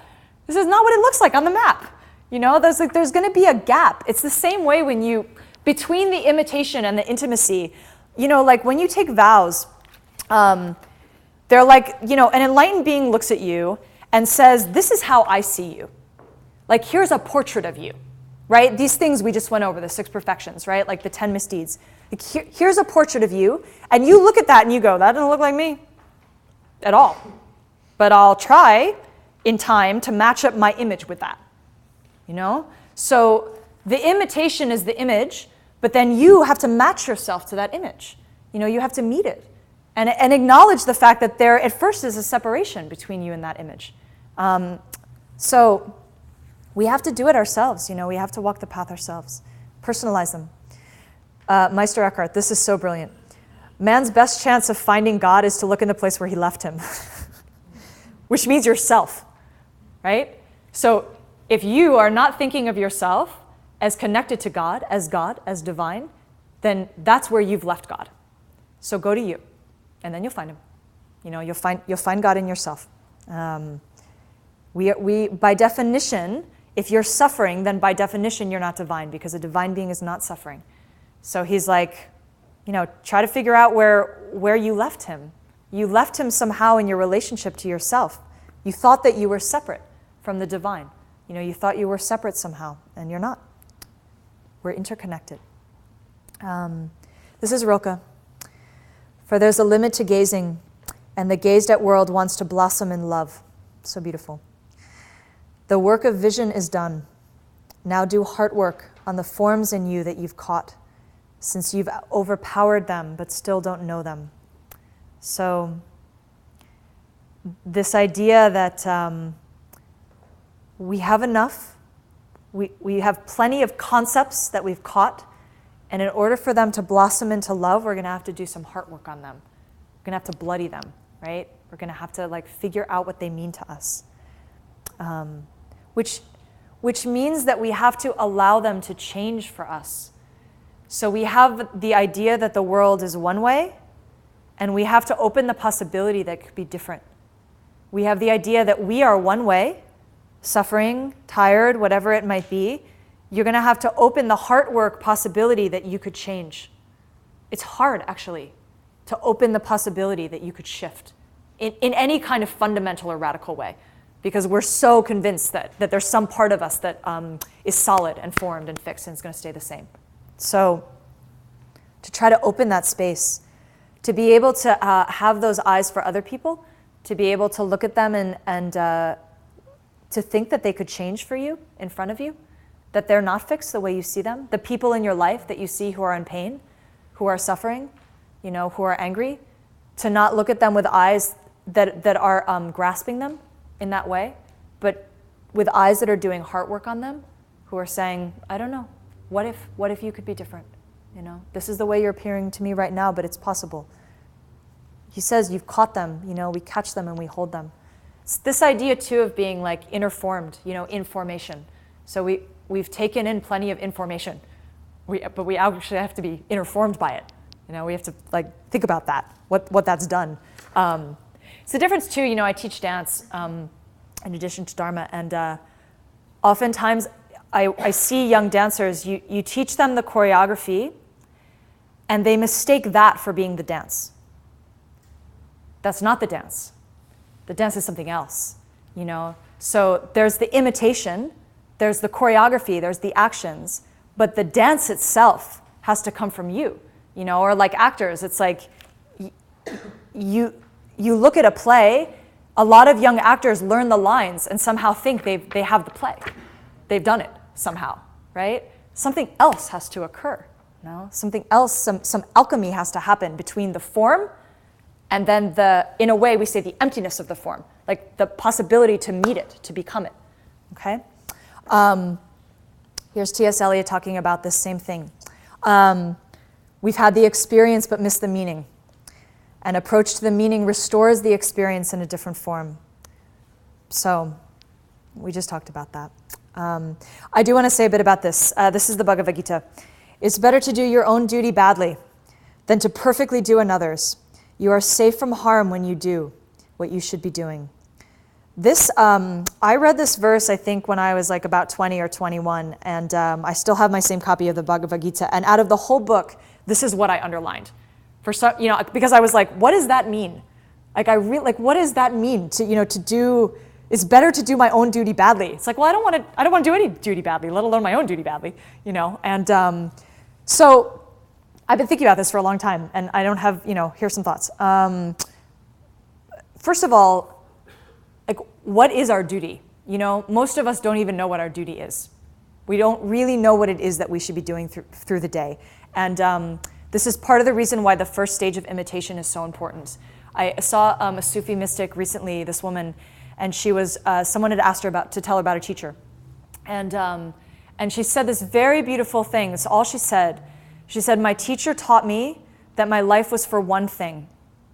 And then my teacher taught me how to let go of all the other things that I thought my life was for. And that's, that's the way my teacher has served me.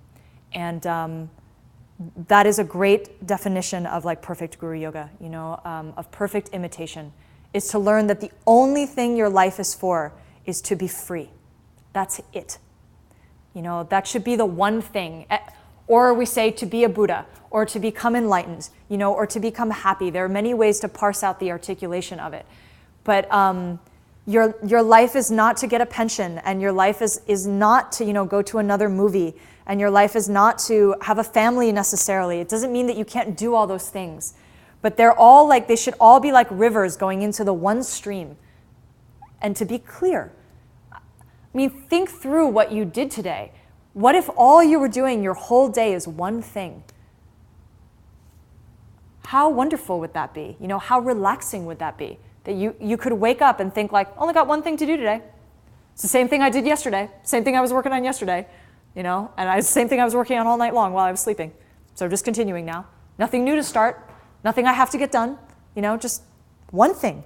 So that to get clear on that. To get clear that that's our duty. And that part of the importance of having a teacher is to get clear on that.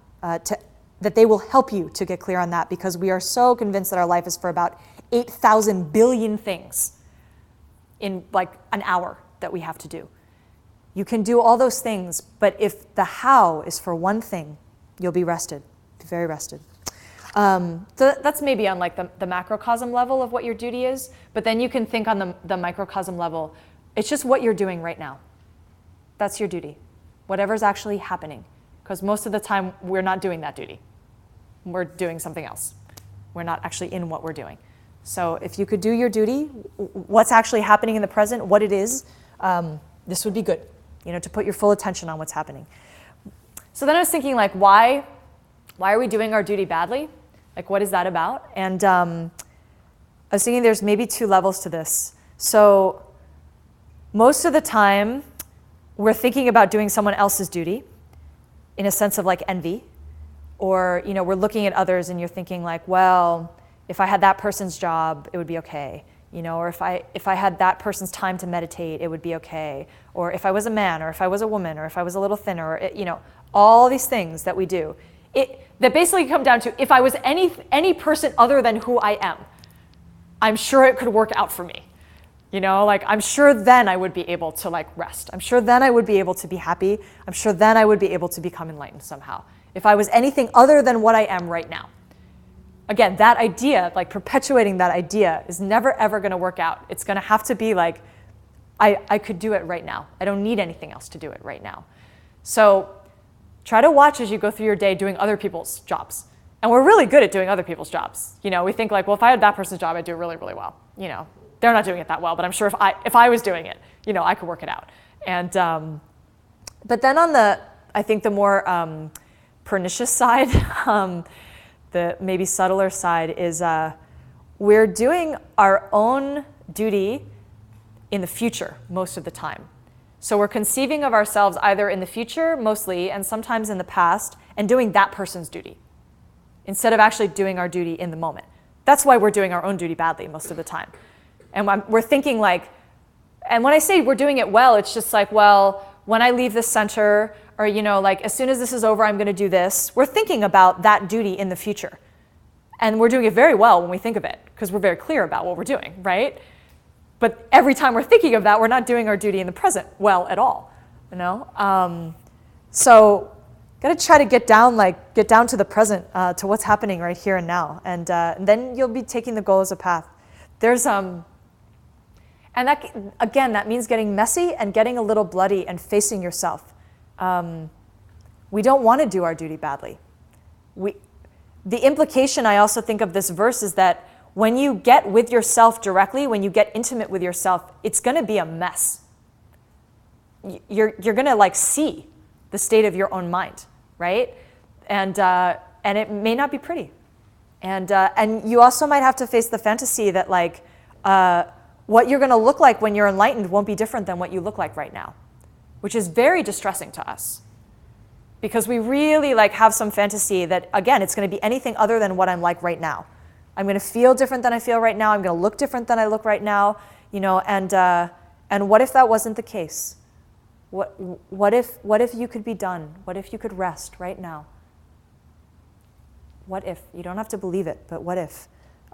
There's this really great video right now of our lineage Lama Geshe Michael on his site that it's such a great video to watch because he's an enlightened being, and the video is him talking about his upcoming talks, but they filmed him while he's getting up and making his breakfast, and he's kind of just like, he's like, hope you don't mind while I'm making my breakfast and talking about, these teachings that I'm going to do. And he's like, where's the thing? And then the tea kettle is going, and he's like, how do you work this thing? What is this? And I'm just looking at him going like, this is an enlightened being, and it's just like us, just like us.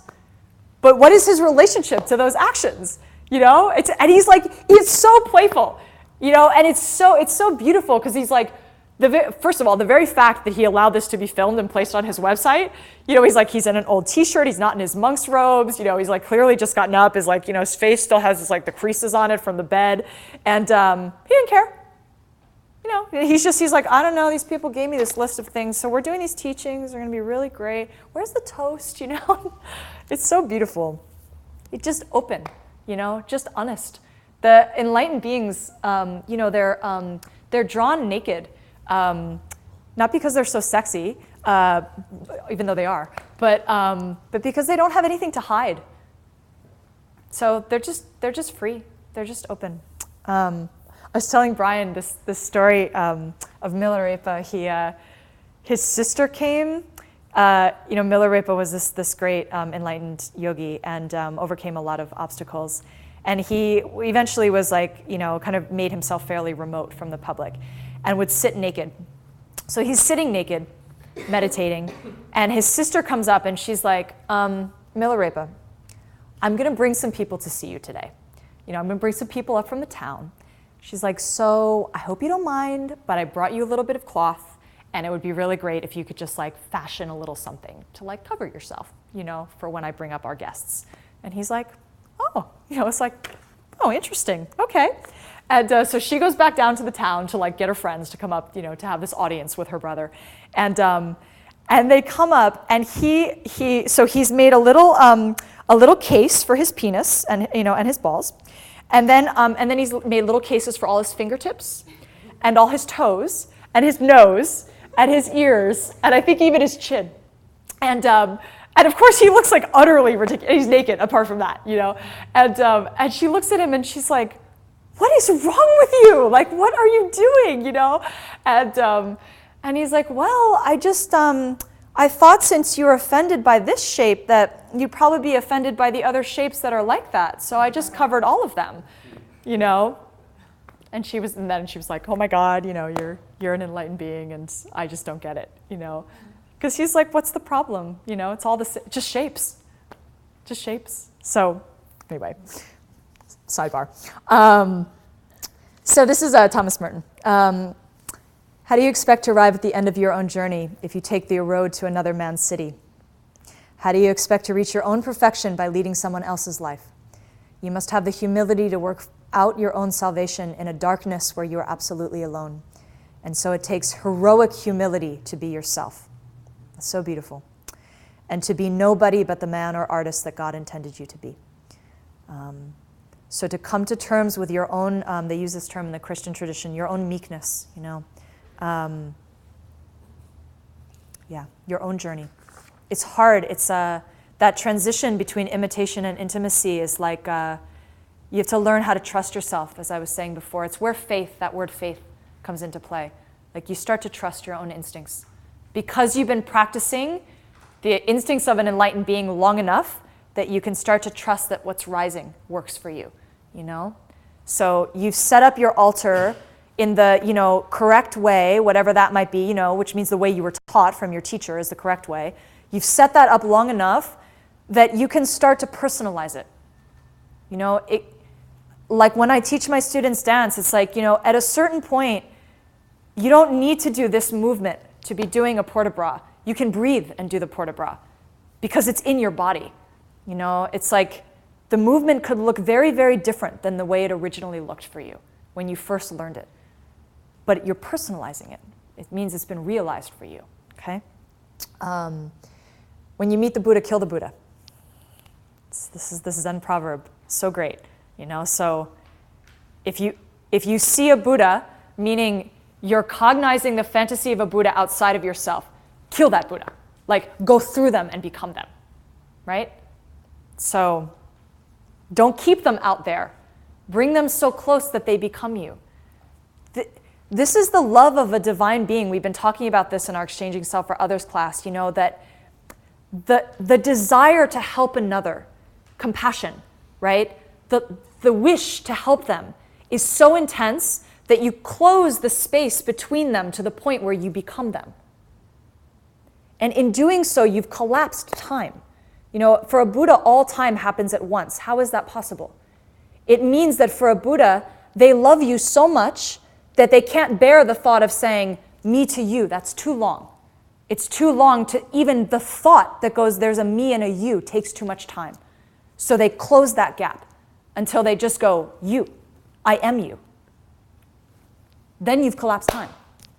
So cool, right? Then you've collapsed time. Then you've become them. That's love, right? You know this when you're in love with another person. I had a great acting teacher who used to talk about how if you want to play love, you just sit and you will the other person closer to you. That's love. That's the energy of love. It's You could be anywhere in the room, or forget it. It's like, your lover's in France. There's some part of you that's like, right? It's like trying to pull them close to you. And so a Buddha has done that with all beings. It's like, is that generous, that generous-hearted, that free. It's just gone for all beings until they become you. So you do that with your teacher. You're like, but at a certain point, you've got to kill the Buddha, which means you become the Buddha. God's pedagogy is always personal. This is an amazing book, by the way, The Cloud of Unknowing. It's actually a book of Christian mysticism, but it's such a beautiful teaching on stillness, on resting meditation. So you will be taught personally. This is another thing to remember. Like, you come to a teaching like this, or you go to a teaching with the Dalai Lama. The Dalai Lama is teaching you. The Dalai Lama is not teaching 60,000 people, 300,000 people. The Dalai Lama is teaching you personally. This is the power. This is one of the cities or powers of the teachings of the Buddha, or the teachings of Christ, or the teachings of any great spiritual master, is that they're always personal, which means that they were wrote for you. And the only reason why that is possible is because things are interdependent. So you're hearing your own mind reflected to you. It's like, I share my teacher with, hundreds of people, but I only have one teacher. My teacher only has one student, and I only have one teacher. That's it, right? So always take things personally. We have that in our culture. We say, like, don't take it personally. It's not about you. It is about you. You just think, like, it's always about you. And take it personally. From an enlightened being, from a divine being, again, lift the people up around you and think they're giving me a personal lesson right now. That's how much they love me. They're coming in directly and trying to help me. So it might not be the same for you as it is for everyone else, right? The way your practice is flowering, or what you need in your practice, it might look different than from someone else. This is why it's tricky to talk too much about your practice with other people. It's nice. It's nice to share things that happen, but to go into like in-depth details about your practices are not super useful, because you start to doubt yourself very quickly. It's like, oh, that's how you're doing it? Oh, or I've noticed, like, again, with my teacher, if I'm talking with my Dharma brothers and sisters, we frequently go like, really? He said that to you? Because he said this to me. And then the person next to you is like, oh, really? Because he said this to me. And we're all like, how is this? But shouldn't it be the same for all of us? It's like, no, of course not. You're different people. You need different things. A good teacher is teaching to the person directly. So think of that too when you're trying to help the people around you. Everyone needs something different. Try to open your heart to really seeing them. What do they need from you? And step up and be that way for them, right? So if they call you a pastor, be a pastor for them. That's what they need from you, If they need a friend in that moment, be a friend for them. If they need a good parent, be a good parent for them. If they just need someone to like kick back and laugh with for 10 minutes because they had a hard day, do that for them. And let yourself be morphable. This is a little bit from St. Anthony, who became St. Anthony, but in the Wisdom of the Desert Fathers, he's still called Abbot Anthony. This is another idea that it's personal. So he's going through these great practitioners in the Bible and just saying, they all had different experiences. And then he says, whatever you see your soul to desire, whatever way the divine is pointing for you, then you do that thing. You follow that, and that will keep you safe. Again, this idea of being safe through the practices. That'll keep you rested. So we imitate, and then we try to become intimate with that imitation. So we try to make it spontaneously rise from us to become us. And then we will acquire this idea of innocence. And I love this word. The idea of innocence is that you're freed from your guilt. And the idea of guilt is that you have some sin, right? You've done some sin. And in this text, The Cloud of Unknowing, is very wonderful. He speaks about sin. He says sin is a lump of yourself. He says sin is an idea that you have a self, and like the lump of that, all that comes with that. So sin is not that you have some like self-existently, you're some bad person, or you've done some bad thing. He's just saying like sin is the very fact that you think there is a self that is separate from God. That's your pain, like that you're somehow separated from other beings, right? So to be innocent would be to be free of that, feeling that you're separate, and to be joined, which would be to be rested. To not be set apart. So the Buddha says here, the Buddha talks about innocence a lot. He uses the word purity in the Dhammapada. He says, all that we are is the result of what we have thought. This is a classic karma teaching here, right? All that we are is a result of what we have thought. It is founded on our thoughts. It is made up of our thoughts. If a man speaks or acts with a pure thought, happiness follows him, like a shadow that never leaves him. So lovely. And then I just put this quote from the New Testament because it's the same. Unto the pure, all things are pure. Same idea, right? If you purify your mind, have an innocent mind, then everything will appear to you pure, fresh, unburdened, an unburdened mind. This is the Tao Te Ching. Not knowing is true knowledge. Presuming to know is a disease, is your dis-ease, right? Is presuming to know. First realize that you are sick, then you can move towards health. So this is really important, to realize that you are sick. This is why in Buddhism we go on and on about all the different forms of suffering. So you have to actually recognize it first in order to get healthy. You have to recognize that you are misunderstanding the way the world is working. The master is her own physician. This translation, by the way, is by Stephen Mitchell. And what I really love about his translation is that throughout the text, he fluidly switches the pronouns between him and her. It's really nice. Just like one stanza will be him, one stanza will be her. And, for the ladies in the room, unfortunately, the bulk of the spiritual texts are written from the male point of view. So it's really nice that he talks about how in Chinese, the actual word that he uses throughout the Tao Te Ching, there's no relationship, there's no separation between him and her in that word. But he's like, for some reason throughout history, it's been translated as him, for some reason, because it's been translated from men most of the time, right? So, but he's like, there's no specificity actually to the gender. It could be either gender. So I like that he does that here. The master is her own physician. She has healed herself of all knowing. Thus she is truly whole.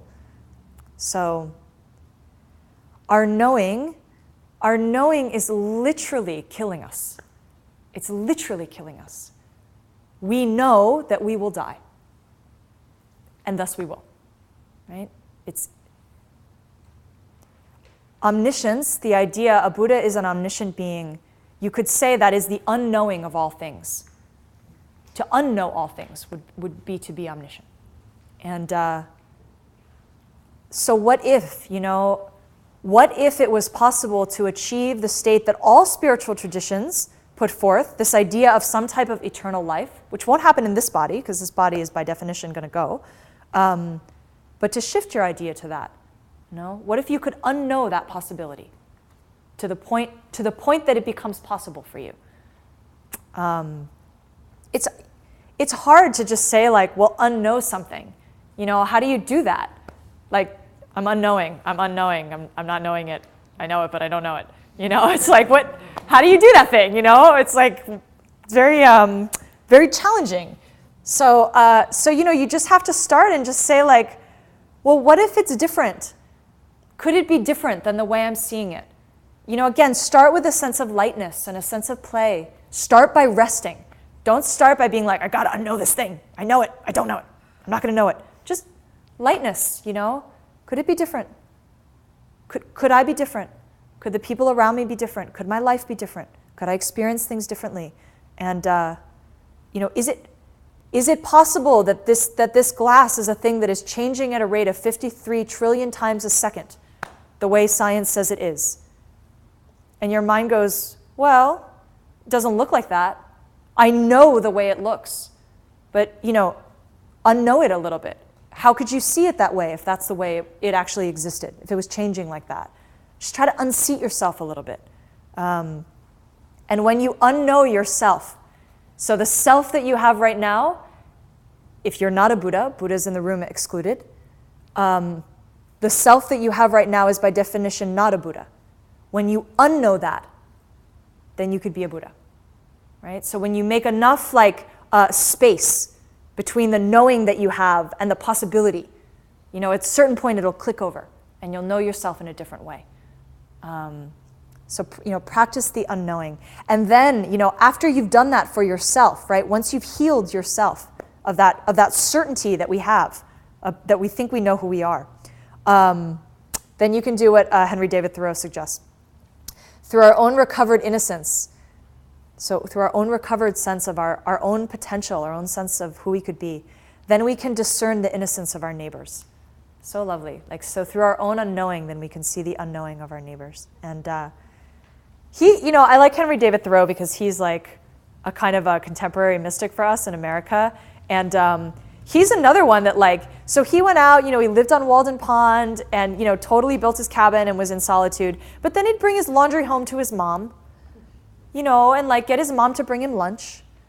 And he was a real guy, and he needed help with things. And, he was got intimate with his own practice. So, yeah, you can read the E.E. Cummings on your own. It's a nice thing about innocence.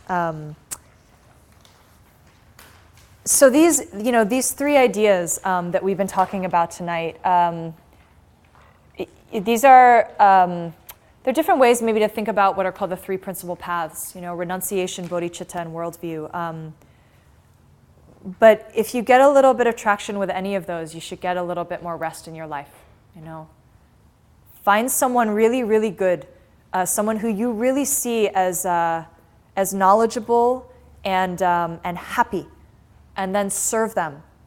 Serving them meaning try to be them, try to imitate them. That's how you serve them. Do what they tell you to do, and try to become them. And then, in the process of trying to become them, you're going to come up against your own crap. A lot of it, probably. And be brave enough to meet it.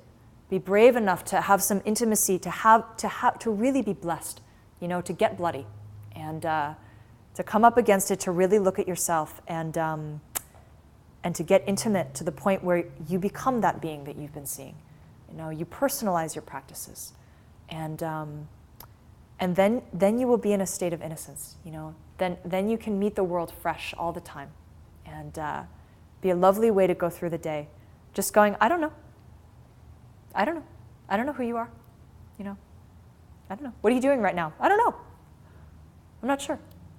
It's nice though, what's happening is great, and try to free yourself of the certainty that you have about yourself and about other people, that the world is fixed, that you are suffering inherently somehow, that there's some part of you that is going to stay the same forever.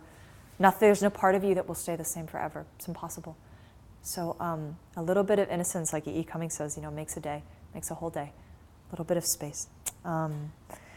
So this was just some thoughts to take home. And like I said, if you're able to come in May, we'll go in depth a little bit more into getting rid of doubt. We'll go in depth a little bit more in terms of getting rid of the ideas that we have about our relationships to our body and certain kind of aggressive practices that we do in this culture. And then the idea, again, that we're separate, like the cause of our loneliness. And but mostly for 3 days, we're just going to practice really resting, chilling out. And Rebecca's going to teach some really amazing restorative yoga, and Claire is going to be doing some massage, which is very important for resting, and then Lama Lauren and I will, be teaching some more on these topics. So whether you come to the retreat or not, please practice resting for yourself, so you can really give that to other people. There's nothing that you have to do. There's nothing that you have to get through. There's nothing that you need to accomplish. Just say that you're done. Just be on vacation. Get a hold of the animal, and it'll start biting. And just go, shh, shh. And at a certain point, it'll stop. It will stop. It'll quiet down. So we'll just do a short, just like 2-minute meditation to close out. So close your eyes. Take a nice deep breath. Let it all go.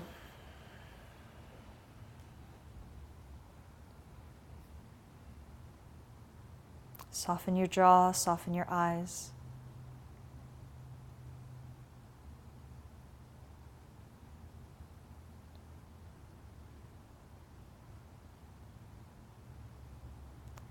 Think about someone in your life who you know who's tired.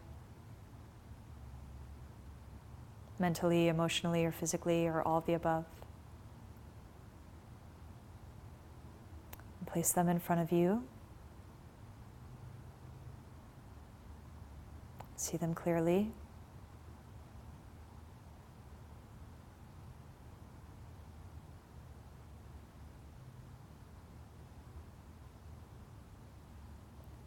And then for just a few moments here, just practice breathing with them, practice being with them. And as you inhale and exhale, just send them a sense of peace and rest, that there's nothing that they need to do, nothing they need to accomplish.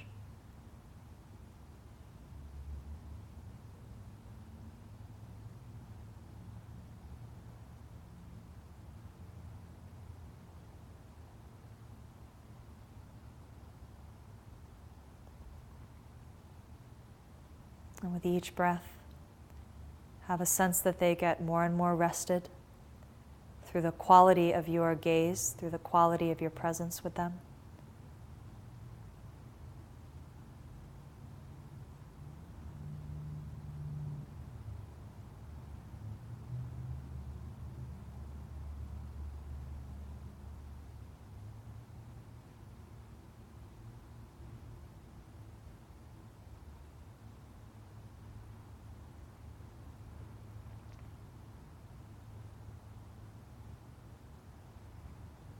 Have a sense that they're getting lighter and lighter in their heart.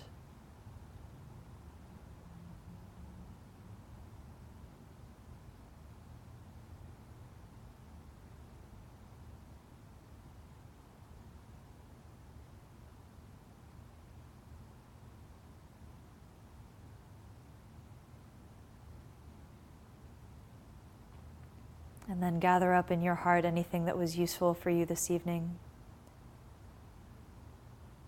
Gather it into a golden ball at your heart.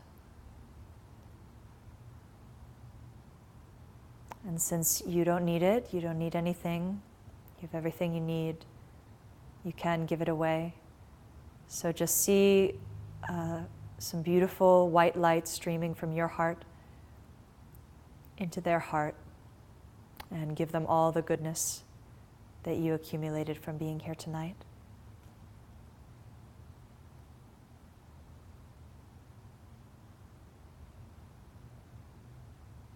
Feel that this light is nourishing them, calming them, and resting them.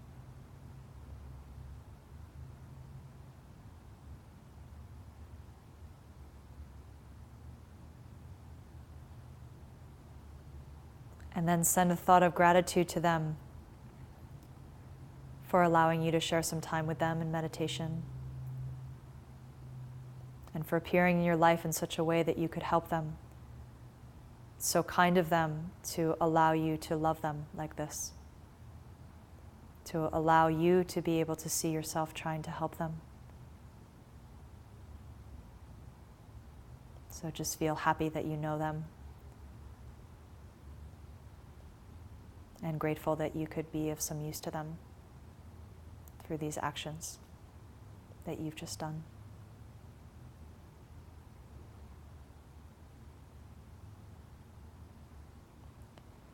And then make a little compact with yourself to try to move through the rest of the night, the next few days, the next weeks, and on into your life with this kind of open-heartedness, this kind of gaze for others, kind of gaze that allows others to feel easy and calm around you because you yourself have given yourself that possibility to be easy and calm and rested.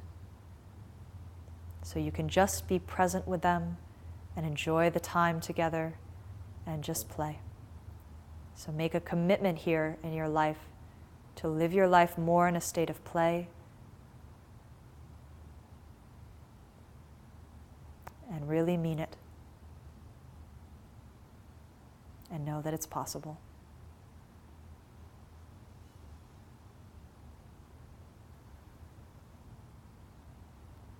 Okay. Now you can deepen your breath and come back into the room. All right, so thanks for coming tonight. I think there's some goodies if you want to have some snacks and hang out. And if you've got any questions, please let me know. So thanks to everyone who's online. Thanks to Brian for setting it up, and thanks for coming. Yeah.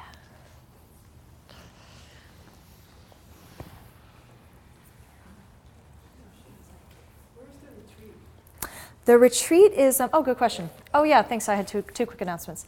So the retreat is actually here in LA at a beautiful place called the Holy Spirit Retreat Center, which is in Encino, and it's kind of this great, it's a beautiful property, and you get on the property and you feel like you're not in a city at all. And but it's here in LA, which is nice. It's just like, well, I was gonna say it's 10 minutes away, but it's 10 minutes away from my house in Sherman Oaks, but not so much 10 minutes away from here. And so the retreat is 3 days, and I think it's $250, which pays for all of the meals and the housing. It's not to pay us. We're not getting anything. It's just for the property. So Friday through Sunday. It's May 13th through 15th. It's Friday, Starting Friday night, and then all day Saturday and Sunday. Yeah, so people can work so people can work all week long, and then come and rest for the rest of the week. And then get back to work as quickly as possible. Just to be mindful about that. There's some flyers out there, and and then we have a special event next weekend. Yeah, not now, but 2 weekends. Sorry, 2 weekends from now. Thank you. So the 25th through the 27th. Andy Weber is a very, very famous and really phenomenal Thangka painter, and he's doing a whole weekend on painting female Buddhas and the relationship between art and spiritual practice. And he was here last year. He totally blew all of our minds. He's just extraordinary. So it is really a rare opportunity to have. He lives in England, and for some reason he's taken a liking to our center, and we're really, really happy about that. So he's coming back and doing this whole weekend thing. So, please come. It's also so rare to get a teaching on the female Buddhas. So it's like really, and he's going to paint a whole Tara over 2 days with people. He's going to teach them how to paint the Thangka, which is really cool. So those are just some special events if you want to come. All right. Have a good night.